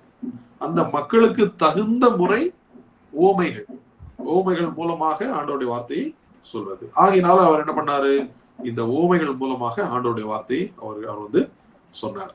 சரிங்களா? சரி, இப்ப பாருங்க ரெண்டாவது பாயிண்ட்ல ரெண்டாவது புல்லட்டின் பாருங்க. சுவிசேஷங்களில் இயேசு எப்போதும் தமது கேட்போரின் புரிதல் திறனை கருத்தில் கொண்டு கற்பித்தார். அவர்களுக்கு என்ன புரியும், எவ்வளவு புரியும், எது புரியாது, இதையெல்லாம் தெரிந்தவராக அவர் என்ன செய்தார், ஒரு முறையை தேர்ந்தெடுத்து அவர்களிடத்துல உபயோகம் செய்தார். சரிங்களா? சோ அதனால அதுதான் அங்க அவர் சொல்ற காரியம். அடுத்து பாருங்க, அவர் ஓமைகள் மற்றும் கதைகளின் மூலம் மக்கள் தினசரி வாழ்க்கையில் அறிந்திருந்த உதாரணங்களை பயன்படுத்தி ஆவிக்குரிய சத்தியங்களை விளக்கினார். அப்போ அவர்கள் அந்த மக்களுக்கு தேவையான எல்லா விதமான ஆவிக்குரிய காரியங்களையுமே, எல்லா ஆவிக்குரிய சத்தியங்களையுமே அவர் கதைகள் மூலமாக சொன்னார். சரிங்களா? கதைகள் மூலமாக விளக்கினார். அடுத்து அதுல நம்ம அடுத்த இது படிச்சிட்டோம். அதுக்கு அடுத்த இது பாருங்களேன், தேவனுடைய சத்தியத்தை அறிவிக்கும் முறை கேட்போரின் கலாச்சாரத்திற்கும் புரிதலுக்கும் பொருந்த வேண்டும். அது முக்கியம். நம்ம ஏற்கனவே இதையும் பார்த்திருக்கிறோம். கேட்கக்கூடியவர்களுடைய கலாச்சாரம் நமக்கு தெரிஞ்சிருக்கணும். முதல்ல ஒருத்தருடைய கலாச்சாரம் என்னன்னே தெரியாம நாம அவர்களிடத்துல ஊழியத்துக்கு போறோம்னு வைங்களேன், அந்த ஊழியம் வந்து ஃபெயிலியர். அதனால புரிஞ்சுக்கோங்க, என்னைக்குமே ஊழியத்தில் ஈடுபடுகிறவர்கள் ஒரு மக்களுடைய கலாச்சாரம் தெரியாம அந்த மக்கள் மத்தியில போய் நாம பிரசங்கம் பண்ண ஆரம்பிச்சிட்டோம் அப்படின்னா என்ன ஆகும், அந்த ஊழியம் எதிர்பார்த்த வெற்றியாக அமையாது. இது யாருடைய தவறு தெரியுமா? சில நேரங்கள்ல நாம நிறைய கன்ஃபியூஷன் நமக்கு ஊழியத்துல இருக்கு. சில நேரங்கள்ல நாம போய் ஊழியம் பண்ணிட்டு வந்துடுறோம். ஊழியம் பண்ணிட்டு வந்த உடனே ரிசல்ட், சரியான ரிசல்ட் வரலன்னா அதற்கு பல காரணங்களை நாம சொல்றோம். இல்லையா? கரெக்ட் தானே? நிறைய காரணங்களை நாம சொல்லுவோம். அது சரியில்லை, இது சரியில்லை, அதனால நடந்துச்சு, இதனால இப்படி ஆயிடுச்சு அப்படின்னு சொல்லி சொல்லுவோம் இல்லையா? அதுல முக்கியமான காரணங்களில் ஒன்று யார் தெரியுமா? நம்ம தான் முக்கியமான காரணம். ஊழியங்கள் நிறைய இடங்கள்ல இன்னைக்கு சரியாக வெற்றியாக நடக்காததற்கு காரணம் யார் அப்படின்னா அந்த ஊழியக்காரங்க. நம்ம ஊழியத்துல ஈடுபடுறோம் இல்லைங்களா, நம்ம தான் காரணம். காரணம் என்ன? அந்த மக்களுடைய கலாச்சாரம் நமக்கு தெரியல. அவர்களுக்கு எந்த முறையில சொன்னா புரியும், ஆண்டோடைய வார்த்தை என்ன முறையில சொன்னா புரியும் சொல்லி அதுக்கு தெரியல. நாம என்ன பண்ணிடுறோம், பைபிளை தூக்கிட்டு போய் அங்க நின்று பிரசங்கம் பண்ணிட்டு நம்ம வந்துடுறோம் இல்லையா? இதுதான் நம்ம பண்றோம். அது வந்து சரியான இது கிடையாது. அதனால நல்ல நாம புரிந்து கொள்ள வேண்டும். அடுத்து மூன்றாவது காரியத்தை பார்ப்போம். மூன்றாவது காரியத்துல கொடுக்கப்பட்ட தலைப்பு பாருங்களேன், கற்பித்தல் முறையில் மாற்றம் சமரசம் அல்ல. இத உங்கள்கிட்ட விளக்கணும் அப்படின்னா, இன்னைக்கு நிறைய பேர் என்ன நினைச்சிட்டு இருக்காங்க தெரியுங்களா, நாம வந்து பிரசங்கம் செய்யறோம் பாத்தீங்களா, அதை மட்டும்தான் செய்யணும், வேற எந்த ஒரு மெத்தடையுமே பயன்படுத்தக்கூடாது அப்படிங்கிற தவறான புரிதல் இன்னைக்கு நிறைய பேருக்கு இருக்கு. அவங்க என்ன நினைக்கிறாங்க அப்படின்னா, பிரசங்கம் தான் ஆண்டவர் நமக்கு கொடுத்த முறை, மற்ற முறைகளை எல்லாம் ஆண்டவர் நமக்கு தரலன்னு நினைச்சிட்டு இருக்கிறாங்க. ஆகினால என்ன பண்றாங்க, போற இடம் ஃபுல்லா பிரசங்கம், போற இடமெல்லாம் பிரசங்கம். மக்கள் தூங்குறாங்களா தூங்கலையா, கவனிக்கிறாங்களா கவனிக்காலையா, அதெல்லாம் ரெண்டாவது. போனா அங்க போய் பைபிளை எடுத்து பிரசங்கம் பண்ணிட்டு வந்துடுறது, அதான் நடந்துட்டு இருக்கு. அவங்க என்ன நினைக்கிறாங்க, பிரசங்கம் மட்டும் தான் நம்ம பண்ணணும், மற்ற முறைகளை நாம உபயோகிக்க கூடாது அப்படின்னு நினைச்சிட்டு இருக்கிறாங்க. அப்படி ஒருவேளை உபயோகிச்சா அவங்க என்ன நினைக்கிறாங்கன்னா, இது சமரசம் பண்ற மாதிரி ஆயிரும் அப்படின்னு நினைச்சிட்டு இருக்கிறாங்க. அப்படிலாம் கிடையாது. பாருங்க, இயேசு தமது கற்பித்தல் முறையை மக்களுக்கு ஏற்ப மாற்றி இருந்தார். வெவ்வேறு விதமான மக்களை சந்திக்கும் பொழுது அவர் என்ன பண்ணாரு, அந்த கற்பிக்கும் முறையை வந்து மாற்றினார். படிச்சவங்களா இருந்தா அவங்களுக்கு உள்ள மெத்தடு வேற. ஆனா படிக்காத மக்களுக்கு அதிகமாக கதைகளை சொன்னார், அவர் ஓமைகளை சொன்னார் அதிகமாக. சரிங்களா? ஆனால் பாருங்க, அவர் சத்தியத்தில் ஒருபோதும் சமரசம் இல்லை. நாம எங்க சமரசம் செய்யணும், எங்க சமரசம் செய்யக்கூடாது, சத்தியத்தை நாம மாத்திரக்கூடாது, அது முக்கியம். சரிங்களா? சத்தியத்தை நாம மாத்தக்கூடாது, ஆனால் சத்தியத்தை சொல்லிக் கொடுக்கக்கூடிய முறையை நாம மாற்றலாம். அதற்கு பேரு சமரசம் கிடையாது. சரிங்களா? இன்னைக்கு நிறைய பேர் வந்து நினைச்சிட்டு இருக்கிறாங்க, நாம பிரசங்கம் பண்ணாம வேற ஏதாவது ஒரு முறையில ஆண்டவருடைய வார்த்தையை சொன்னோம் அப்படின்னா அதற்கு பெயர் சமரசம் அப்படின்னு சொல்லி தவறாக நினைத்து கொண்டு இருக்கிறார்கள். அப்படி கிடையாது. சத்தியத்தை தான் நாம மாற்றக்கூடாது, சத்தியத்தை சொல்லி கொடுக்கக்கூடிய முறையை நம்மால் மாற்றலாம். அதைத்தான் இயேசு கிறிஸ்து செய்தார். சரிங்களா? அடுத்து பாருங்க, ஆகவே அவரை பின்பற்றுகிற நாமும் தேவனுடைய வார்த்தையை மாற்றாமல் அதை அறிவிக்கும் முறையை மாற்ற தயாராக இருக்க வேண்டும். ஆண்டவருடைய வார்த்தையை மாற்றக்கூடாது. இன்னைக்கு இருக்கக்கூடிய பிரச்சனை என்னன்னா, முறையை மாத்தாம இருக்கிறாங்க, ஆனா ஆண்டவருடைய வார்த்தையை மாத்திடுறாங்க. நீங்க இங்க பாருங்க, நீங்க மீடியால கேளுங்களேன். நீங்க ஒண்ணும் இல்ல, நீங்க எப்படி சொல்வது சரியா இருக்குமான்னு சொல்லி தெரியல. நீங்க டிவில நமக்கு நிறைய கிறிஸ்டியன் சேனல்ஸ் எல்லாம் இருக்கு இல்லைங்களா? அதெல்லாம் நீங்க ஓபன் பண்ணி பாருங்களேன். நிறைய செய்திகள்லாம் கேளுங்க. நிறைய யூடியூப் அதுன்னு சொல்லி இன்னைக்கு நிறைய இருக்கு. நமக்கு பிரசங்கம் பண்றத நீங்க கவனிச்சு பாருங்க. ஃபுல்லா ஆண்டவருடைய வார்த்தையை மாத்திடுறாங்க. மெத்தடெல்லாம் கரெக்ட், பிரசங்கம் பண்றாங்க. ஆனா அவர்கள் மாத்துவது ஆண்டவருடைய வார்த்தை. பாத்தீங்களா? அப்ப தவறு எங்க நடக்கு? ஆண்டவருடைய வார்த்தையை மாத்திடுறாங்க. அதான் பிரச்சனை. அடுத்து 4வது தலைப்பு பாருங்க, கால வரிசைப்படியான வேதாகம கதை சொல்லல். இது என்னன்னு சொல்லி பார்ப்போம். கொஞ்சம் வாசிக்கலாம், வாசிச்சுட்டு நான் கொஞ்சம் விளக்கம் கொடுக்குறேன்.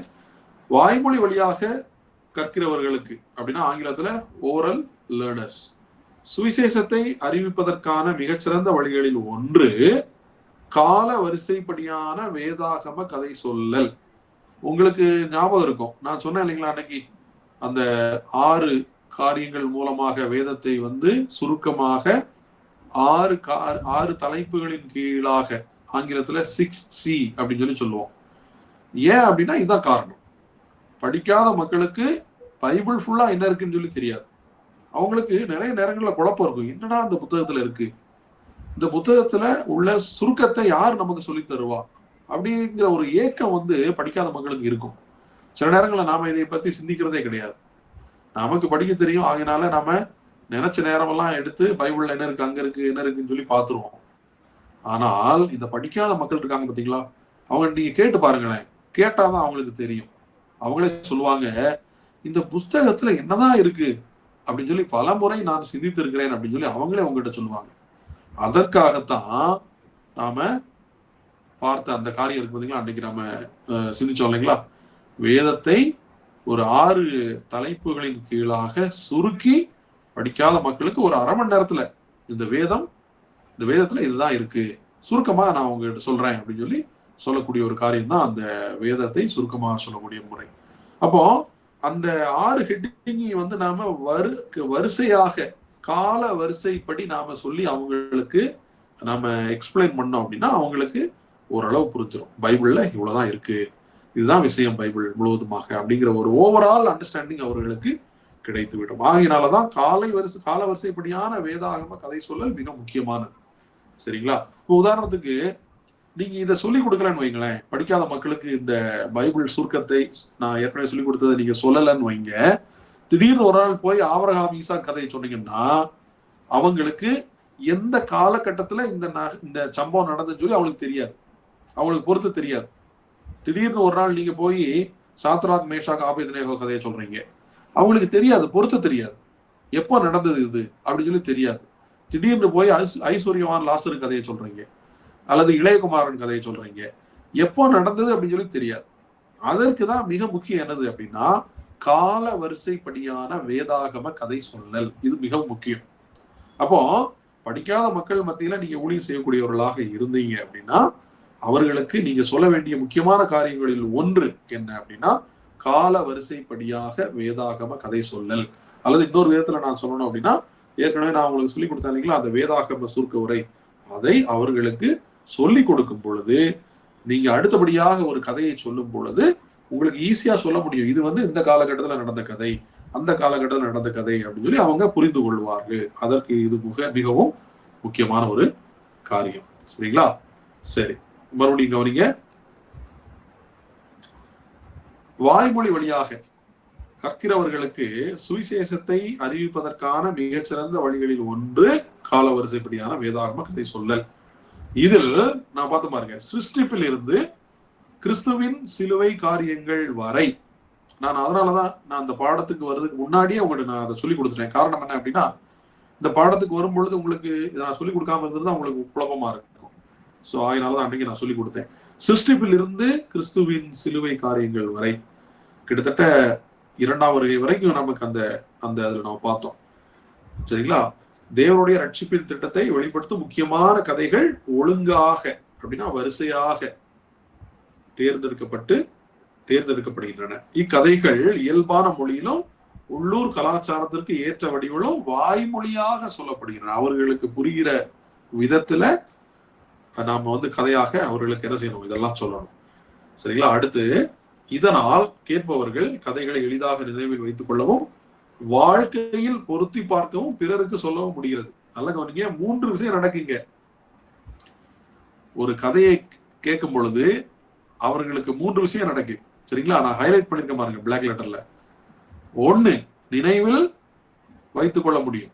சரிதானே? ஒரு கதையை கேட்கும் பொழுது எளிதாக நினைவில் வைத்துக் கொள்ள முடியும். அடுத்து, செகண்ட், வாழ்க்கையில அப்ளை பண்ண முடியும். வாழ்க்கையில அந்த கதையை அப்ளை பண்ண முடியும். ஒரு கதையை கேட்கறாங்கன்னா அவங்க ஒரு சூழல், ஒரு வாழ்க்கை சூழல்ல அவங்க வரும் பொழுது டக்குன்னு என்ன பண்ண முடியும், அந்த கதையை அப்ளை பண்ண முடியும். உதாரணத்துக்கு பாத்தீங்கன்னா, ஆபிரகாம் தன்னுடைய மகனாகிய ஈசாக்கை பலியிடக்கூடிய காரியம், அவங்களுக்கு ஒரு சோதனை வருதுன்னு வைங்களேன், டக்குன்னு என்ன பண்ணுவாங்கன்னா இந்த கதையை அவர்கள் நினைத்து பார்த்து அவர்களால அந்த சோதனையை ஜெயிக்க முடியும். அதே மாதிரி கிறிஸ்தவ வாழ்க்கையில போராட்டம் வருதுன்னா யோபினுடைய கதை அவர்களுக்கு நீங்க சொல்லியிருந்தீங்க அப்படின்னா அவர்கள் அதை அந்த நேரத்துல நினைத்து பார்ப்பார்கள். அவர்களுக்கு வாழ்க்கையில கஷ்டம் வரும் பொழுது அவங்க என்ன நினைப்பாங்க, வசனம், நமக்கு படிச்சவங்களுக்கு வசனத்தை நாம ஞாபகப்படுத்திடலாம். படிக்காதவங்க என்ன நினைப்பாங்க, அவங்களுக்கு என்ன தேவை, கதை தேவை. சரிங்களா? சோ ஆகையினால கதைகள் மிகவும் முக்கியம். ஒரு விசுவாசி, படிக்காத கல்வி அறிவில்லாத விசுவாசி பிரச்சனைகளின் வழியாக கடந்து செல்லும் பொழுது அவர்களுக்கு என்ன ஞாபகம் வரும், வேதத்தில் உள்ள கதைகள், யோபுவினுடைய கதை, ஆபிரகாம் ஈசாக் அந்த கதைகள், இப்படிப்பட்ட கதைகள் தான் அவங்களுக்கு ஞாபகம் வரும். சரிங்களா? சோ அதனால முதலாவதாக அவர்கள் நினைவில் வைத்துக் கொள்ள முடியும். அடுத்து, தங்களுடைய வாழ்க்கை சூழல்களிலே பொருத்த முடியும். சரிங்களா? பொருத்தி பார்க்க முடியும், அப்ளை பண்ண முடியும். அடுத்து, 3வது முக்கியமானது, அந்த கதைகளை பிறருக்கு சொல்ல முடியும். இன்னைக்கு இருக்கக்கூடிய மிகப்பெரிய பிரச்சனையே இதுதான். இன்னைக்கு யாரு ஆண்டவருடைய வார்த்தையை இன்னைக்கு எல்லாத்துக்கும் சொல்லிட்டு இருக்கா அப்படின்னா, சபையில உள்ள பாஸ்டர்ஸ், பிரசங்கம் பண்ற பாஸ்டர்ஸ் இருக்காங்க பாத்தீங்களா, ஏற்கனவே நான் பேசியிருக்கேன் இதை பத்தி. இவங்க தான் இன்னைக்கு ஆண்டவருடைய வார்த்தைய மற்றவங்களுக்கு சொல்லக்கூடிய நிலையில இன்னைக்கு இருக்கிறாங்க. விசுவாசிகள் இதை செய்வது கிடையாது. சரிங்களா? அது மிகப்பெரிய தவறு. இன்னைக்கு சபையில இருக்கக்கூடிய விசுவாசிகளும் ஆண்டவருடைய வார்த்தையை மற்றவர்களுக்கு சொல்லணும். அது படிச்சவங்களாக இருந்தாலும் பரவாயில்ல, படிக்காத மக்களாக இருந்தாலும் பரவாயில்ல, எல்லாரும் ஆண்டவருடைய வார்த்தையை மற்றவர்களுக்கு சொல்லக்கூடிய கட்டாயத்தில் நாம் இன்னைக்கு இருக்கிறோம். சோ அதனால இந்த கல்வி அறிவில்லாத மக்கள் கூட என்ன செய்ய முடியும், கதைகள் மூலமாக பிறருக்கு ஆண்டவருடைய வார்த்தையை சொல்ல முடியும். சரிங்களா? சோ அதனால 3 காரியங்கள், கதை சொல்வதன் மூலமாக 3 முக்கியமான காரியங்கள் நடக்குது. மறந்துடாதீங்க. 1, எளிதாக அவர்கள் நினைவில் வைத்துக் கொள்ள முடியும்.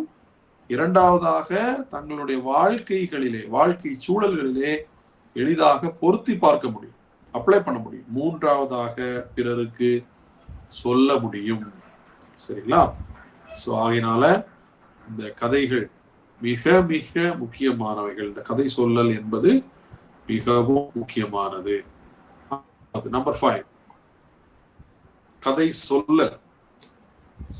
இந்த கதை சொல்லல் ஒரு திட்டமிட்ட அணுகுமுறை. எப்படின்னு பார்ப்போம். கதை சொல்லல் தனித்தனி கதைகளை சொல்வதற்கான முறை அல்ல. இது கேட்போரின் உலக கண்ணோட்ட கேள்விகளுக்கு பதிலளிக்கும் கதைகளை திட்டமிட்டு வழங்கும் ஒரு அணுகுமுறை. நல்லா கவனிங்க.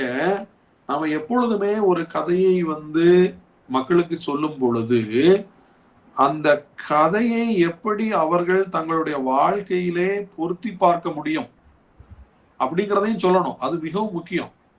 சும்மா போயிட்டு ஒரு கதையை சொல்லிட்டு நம்ம வந்துடுறது கிடையாது. அந்த கதையை எப்படி அவர்கள் வாழ்க்கையில அப்ளை பண்ண முடியும் அப்படிங்கறத நாம சொல்லி கொடுக்கணும். அது மிகவும் முக்கியம். சரிங்களா? இல்ல அப்படின்னா கதையை வந்து ஏதோ ஒரு சினிமா கதையை கேட்ட மாதிரி கேட்டுட்டு அப்படி இருந்துருவாங்க. நம்ம வேதாகம கதைகளை சொல்லும் பொழுது எப்பொழுதுமே நமக்கு ஒரு நோக்கம் இருக்கணும். எப்படி அவர்கள் அந்த கதையை தங்களுடைய வாழ்க்கையில, ஆவிக்குரிய வாழ்க்கையில பொருத்த முடியும், அப்ளை பண்ண முடியும் அப்படிங்கறதை நாம சொல்லி தரணும். சரிங்களா? அது மிகவும் முக்கியம். சரி, அடுத்து கடைசி பாயிண்ட் பாருங்களேன். அந்த 5வது இதுல கடைசி பாயிண்ட், பெரும்பாலும் இது மிகவும் முக்கியம். பெரும்பாலும் கதை சொல்லலுக்கு பின்னர் உரையாடல் அல்லது கலந்துரையாடல் நடைபெற வேண்டும். அது ரொம்ப முக்கியம். அதை வேணா நீங்க அண்டர்லைன் பண்ணி வச்சுக்கலாம். மிகவும் முக்கியம். அதாவது முதல்ல போய் நாம அந்த மக்களுக்கு கதையை சொல்றோம் இல்லைங்களா? கதை சொன்ன உடனே அடுத்து என்ன செய்யணும் தெரியுமா? கதை சொன்ன உடனே அவங்கள சொல்ல வைக்கணும் அந்த கதையை. அது மிகவும் முக்கியம். முதல்ல நாம சொல்லணும். அடுத்த செகண்ட் ஸ்டெப் என்னன்னா அவர்களை சொல்ல வைக்க வேண்டும். சரிங்களா? எப்படி நம்ம குழந்தைகளுக்கெல்லாம் கதை சொல்லுவோம் பாத்தீங்களா? முதல்ல கதை சொல்லுவோம், அப்புறம் அந்த கதையிலிருந்து ஒரு சில கேள்விகள்லாம் கேட்டு அவங்களே சொல்ல வைப்போம். இப்படி சொல்ல வைக்கும் பொழுது கதையானது அவர்களுடைய மனதில் எளிதாக பதியும். அதற்காக தான் நாம் இப்படி செய்யறோம். இப்போ படிக்காத மக்களுக்கும் அதே தான். எப்படி ஒரு குழந்தையை நாம ட்ரீட் பண்றோமோ அதே மாதிரிதான் படிக்காத மக்களையும் நாம இந்த கதை சொல்லும் பொழுது ட்ரீட் பண்றோம். அப்போ அவர்களை அந்த கதை சொல்ல வைக்கணும். அடுத்து நாம கேட்கணும் அவங்க கிட்ட, இந்த கதைக்கும் உங்களுடைய வாழ்க்கைக்கும் ஏதாவது சம்பந்தம் இருக்கான்னு சொல்லி கேட்கணும். அவங்களே கேட்கணும். நாம எப்பொழுதுமே பதிலை வந்து நம்மளே கொடுத்துட்டு இருக்க கூடாது. ஒரு கதையை சொல்லிட்டு அவங்கள சொல்ல வச்சுட்டு அப்புறம் அவங்களுடைய வாழ்க்கை கூட அவர்களால பொருத்த முடியுமான்னு சொல்லி நாம பார்க்கணும். அப்ப அதுக்கு நாம ஹெல்ப் பண்ணணும். எப்படி அவர்கள் அந்த கதையை அவர்களுடைய வாழ்க்கையில பொருத்தி பார்க்க முடியும் அப்படிங்கிறதுக்கு நாம தான் என்ன செய்யணும்? ஹெல்ப் பண்ணணும்.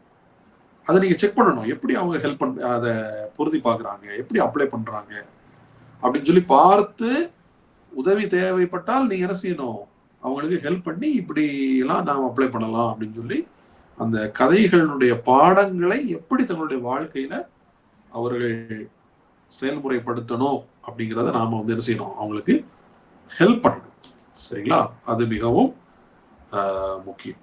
சரிங்களா? அதான் ஒரு கதை என்பது சும்மா கதையை சொல்லிட்டு நாம வந்துடுறது கிடையாது.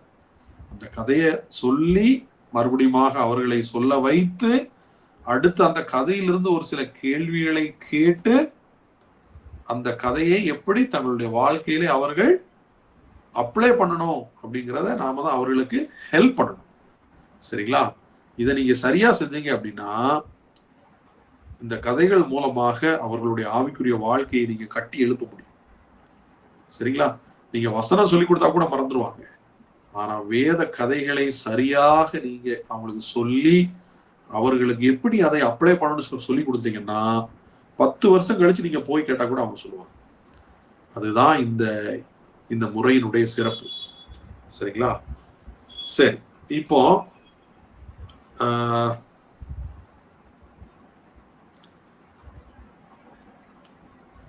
ஏதாவது கேள்விகள் யாருக்காவது இருந்தா கேட்கலாம்.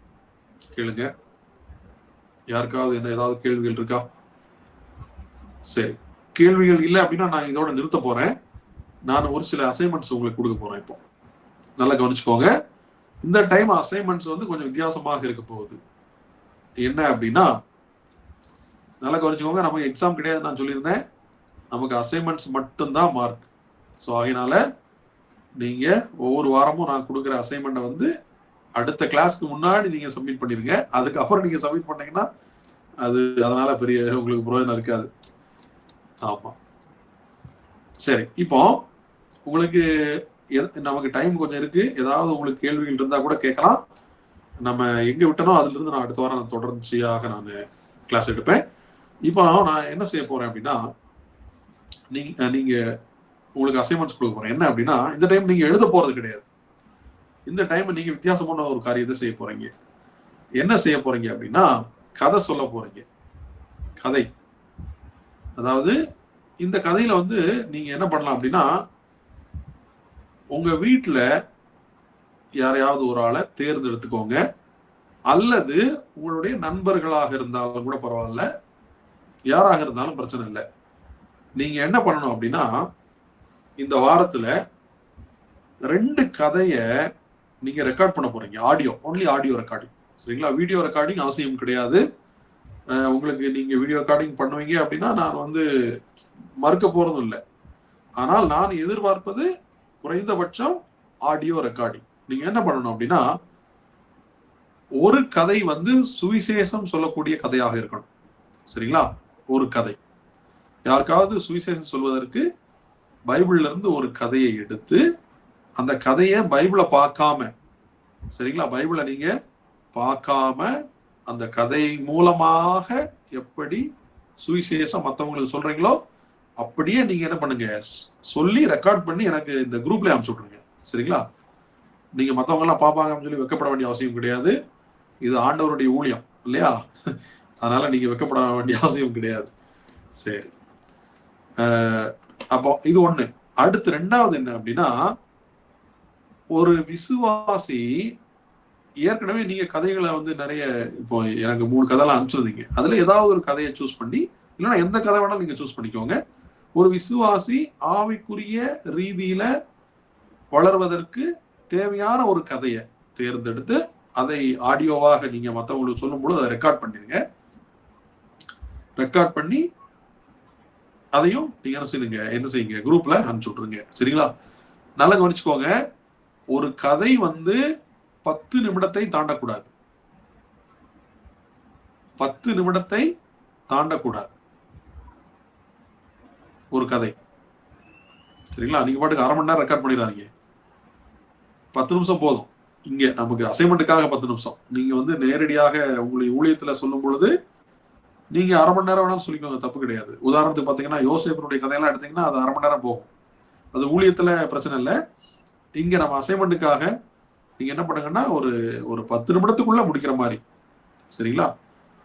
நீங்க சின்ன கதையா கூட எடுத்துக்கலாம். அதாவது மினிமம் எவ்வளவு டைம் வேணாலும் எடுத்துக்கோங்க, அது உங்க இஷ்டம். ஆனா மேக்சிமம் 10 நிமிடத்தை தாண்டி விடக்கூடாது. அதை நீங்க ஒரு நிமிடம் 2 நிமிடம்னா பிரச்சனை இல்லை, அட்ஜஸ்ட் பண்ணிக்கலாம். சரிங்களா? அதுக்காக கரெக்டா 10 நிமிஷத்துல நிறுத்தணும் அப்படின்னு சொல்லி நான் சொல்லலை. கொஞ்சம் நம்ம அட்ஜஸ்ட் பண்ணிக்கலாம், அதெல்லாம் பிரச்சனை கிடையாது. ஸோ அதை நீங்க மனசுல வச்சுக்கோங்க. 2 கதை, அதுல ஒரு கதை சுவிசேஷம் சொல்லணும் அந்த கதை மூலமாக. சரிங்களா? 2வது ஒரு ஆவிக்குரிய வாழ்க்கையை குறித்து, ஆவிக்குரிய வாழ்க்கை. உதாரணத்துக்கு ஏற்கனவே நம்ம பார்த்தோம் இல்லையா, சாத்ராக் மேஷாக் ஆபேத்நேகோ, இல்லைன்னா ஆபிரகாம் ஈசாக்கை பலியிடுதல் அப்படின்னு சொல்லி அந்த கதையை சொல்லி அந்த கதையில இருந்து பாடத்தையும் சொல்லணும். அது முக்கியம். சரிங்களா? வெறும் கதையை மட்டும் சொல்றது இல்லை, அந்த கதையில இருந்து நீங்க எப்படி அடுத்தவங்களுக்கு சொல்லுவீங்களோ அதே மாதிரி ரெக்கார்ட் பண்ணி எனக்கு அனுப்பிச்சிருங்க.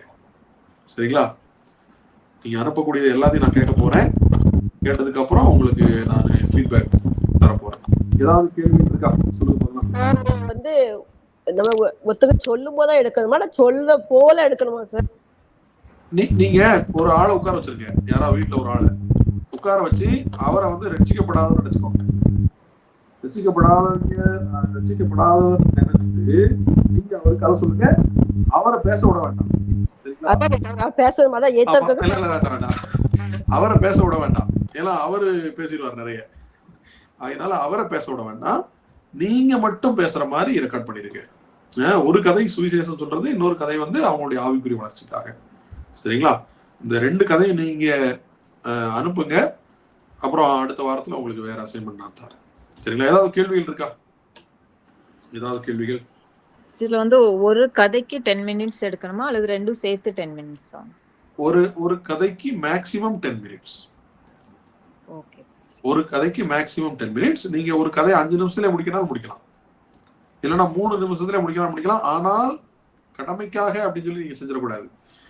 நீங்க உண்மையிலேயே ஒருத்தருக்கு சுவிசேஷம் சொல்ல போறீங்கன்னா எந்த கதையை நீங்க தேர்ந்தெடுப்பீங்க, அந்த கதையை எப்படி சொல்லுவீங்களோ அதே மாதிரி சொல்லி எனக்கு ரெக்கார்ட் பண்ணிருங்க. சரிங்களா? ஸோ அதனால இது அசைன்மெண்ட்டுக்காக சொல்லி பண்ண வேண்டாம்.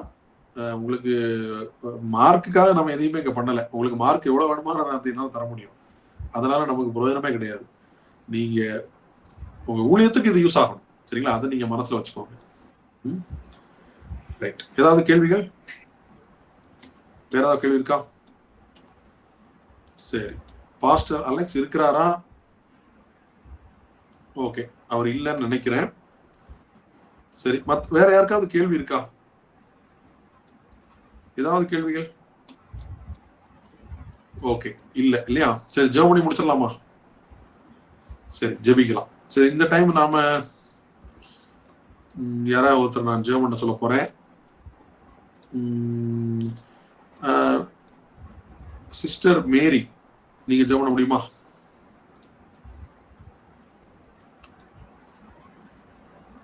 சார் லீனா மேரியா எலிசபெத்தா? மேரி எலிசபெத் தானே? பண்றாங்க சார். நீங்க ஜெபம் பண்ணுங்க. ஸ்தோத்தரிக்கிறோம் கர்த்தாவே, ஸ்தோத்திரம் அப்பா, நன்றி செலுத்துகிறோம் ராஜா. அப்பா, இந்த நாளிலே கூட கர்த்தாவே கல்வி அறிவில்லாதவர்களுடைய சுவிசேஷம் அறிவிப்பதை குறித்து அநேக காரியங்களை நாங்கள் கற்றுக்கொண்டோம் கர்த்தாவே. அதற்காக கூட ஒரு சமூகத்தில் வந்து கொடான கொடி நன்றி செலுத்துகிறோம் ராஜா. அருமையாக எங்களுக்கு தெளிவாக முறையில் நோட்ஸ் எல்லாம் கொடுத்து கர்த்தாவே விளக்கங்களை குறித்து எங்களுக்கு கற்றுக் கொடுத்த ஆசிரியர் நமது கரத்தில் ஒப்பு கொடுக்கிறோம். அவர் அநேக பணிகளை அநேக காரியங்களுக்கு இந்த கருத்துக்கள் போய் சேர ஆசீர்வதிப்பீராக. எங்கள் வாழ்நாட்களில் கூட அப்பா நாங்கள் இப்பேற்பட்ட ஊழியர்களை செய்ய கர்த்தாவே எங்களுக்கு வீட்டில் இருப்பவர்களை உண்மை அறிந்தும் அறியாமல் இருப்பவர்களுக்கும் அநேக நண்பர்களுக்கும் குடும்பங்களுக்கும் அப்பா உற்றார் உறவினர் அக்கம் பக்கத்தில் இருக்கிற அநேகருக்கு அப்பா இந்த வகுப்பை நாங்கள் கற்றுக்கொண்டு பயனுள்ளதாக உமது ராஜ்யம் சமீபமாய் இருக்கின்ற அந்த காலங்களிலே அப்பா இவற்றை குறித்து நாங்கள் எளிமையான முறையில் நாங்கள் கற்றுக் கொடுக்க எங்களுக்கு இப்படியான ஒரு விசேஷித்த அந்த பாடத்தை கூட எங்களுக்கு கொடுத்ததற்காக நன்றி தகப்பனே. இது எங்கள் வாழ்நாள் முழுவதும் அநேகருக்கு அப்பா பயனுள்ளதாக அமைய எங்களை ஆசீர்வதிப்பீராக. இந்த இரவு வேளையிலே உமது கரத்தில் ஒப்பு கொடுக்கிறோம். எங்களை ஆசீர்வதிங்க. புதிய கிருபையோடு அப்பா அடுத்த வகுப்பில் நாங்கள் கலந்து கொள்ள எங்களை காத்துக்கொள்ளுங்க, வழிநடத்துங்க ராஜா. உமக்கே நாங்கள் ஸ்தோத்தரிக்கிறோம், நன்றி செலுத்துகிறோம். துதிகள் அனைத்தும் எங்கள் ஆண்டவரும் இரட்சகரும் மீட்பருமாக இயேசு கிறிஸ்துவின் பரிசுத்த நாமத்திலே ஜெபிக்கிறோம். எங்கள் ஜெபம் கேளும் ஜீவனுள்ள நல்ல தகப்பனே. ஆமென். அல்லேலூயா. Thank you sir. ஒரே ஒரு விஷயம், அடுத்த வாரம் நமக்கு ஓகே, ஒரே ஒரு விஷயம் அடுத்த வாரத்திலிருந்து ஒரே ஒரு காரியத்தை ஞாபகம் வச்சுக்கோங்க. ஏன்னா நீங்க யார் என்னன்னு எனக்கு தெரிய மாட்டேங்குது. ஆகையினால நீங்க அடுத்த வாரத்துல இருந்து ஒரு கிளாஸுக்கு ஃபர்ஸ்ட் நம்ம ஸ்டார்ட் பண்ணும்போது 5 பேர் உங்களை இன்ட்ரோடியூஸ் பண்ணிருங்க. நீங்க யாரு, என்ன பண்றீங்க, உங்களுடைய எதிர்கால ஒருவேளை ஊழியத்துல உங்களுக்கு இன்ட்ரெஸ்ட் இருந்துச்சுன்னா என்ன ஊழியம் செய்ய போறீங்க அப்படிங்கறத குறிச்சு ஒரு கிளாஸுக்கு 5 பேர் நம்ம கிளாஸ் ஸ்டார்ட் பண்ணும் போதே நீங்க அதை சொல்லிட்டீங்கன்னா எனக்கு கொஞ்சம் ஐடியா கிடைக்கும். ஏன்னா நீங்க யாரு என்ன எதுக்கு ஒண்ணுமே தெரிய மாட்டேங்கிறீங்க. இது தெரிஞ்சா எனக்கு கொஞ்சம் யூஸ்ஃபுல்லா இருக்கும். ஸோ அடுத்த கிளாஸ் வந்து ஞாபகம் வச்சுக்கோங்க, ஒரு கிளாஸ்க்கு 5 பேர். அப்புறம் நம்ம சீக்கிரம் நம்ம கிளாஸ் முடியறதுக்குள்ள எல்லாருமே முடிச்சிடலாம். சரி, நன்றி. Thank you sir. நன்றி. Thank you sir. நன்றி, அனைவருக்கும் நன்றி. Thank you sir. Good night. எல்லாருக்கும் நன்றி. Good night. வாழ்த்துக்கள். ரைட். உங்களுக்கு கிராஜுவேஷன் வாங்கின எல்லாருக்குமே நன்றி, வாழ்த்துக்கள்.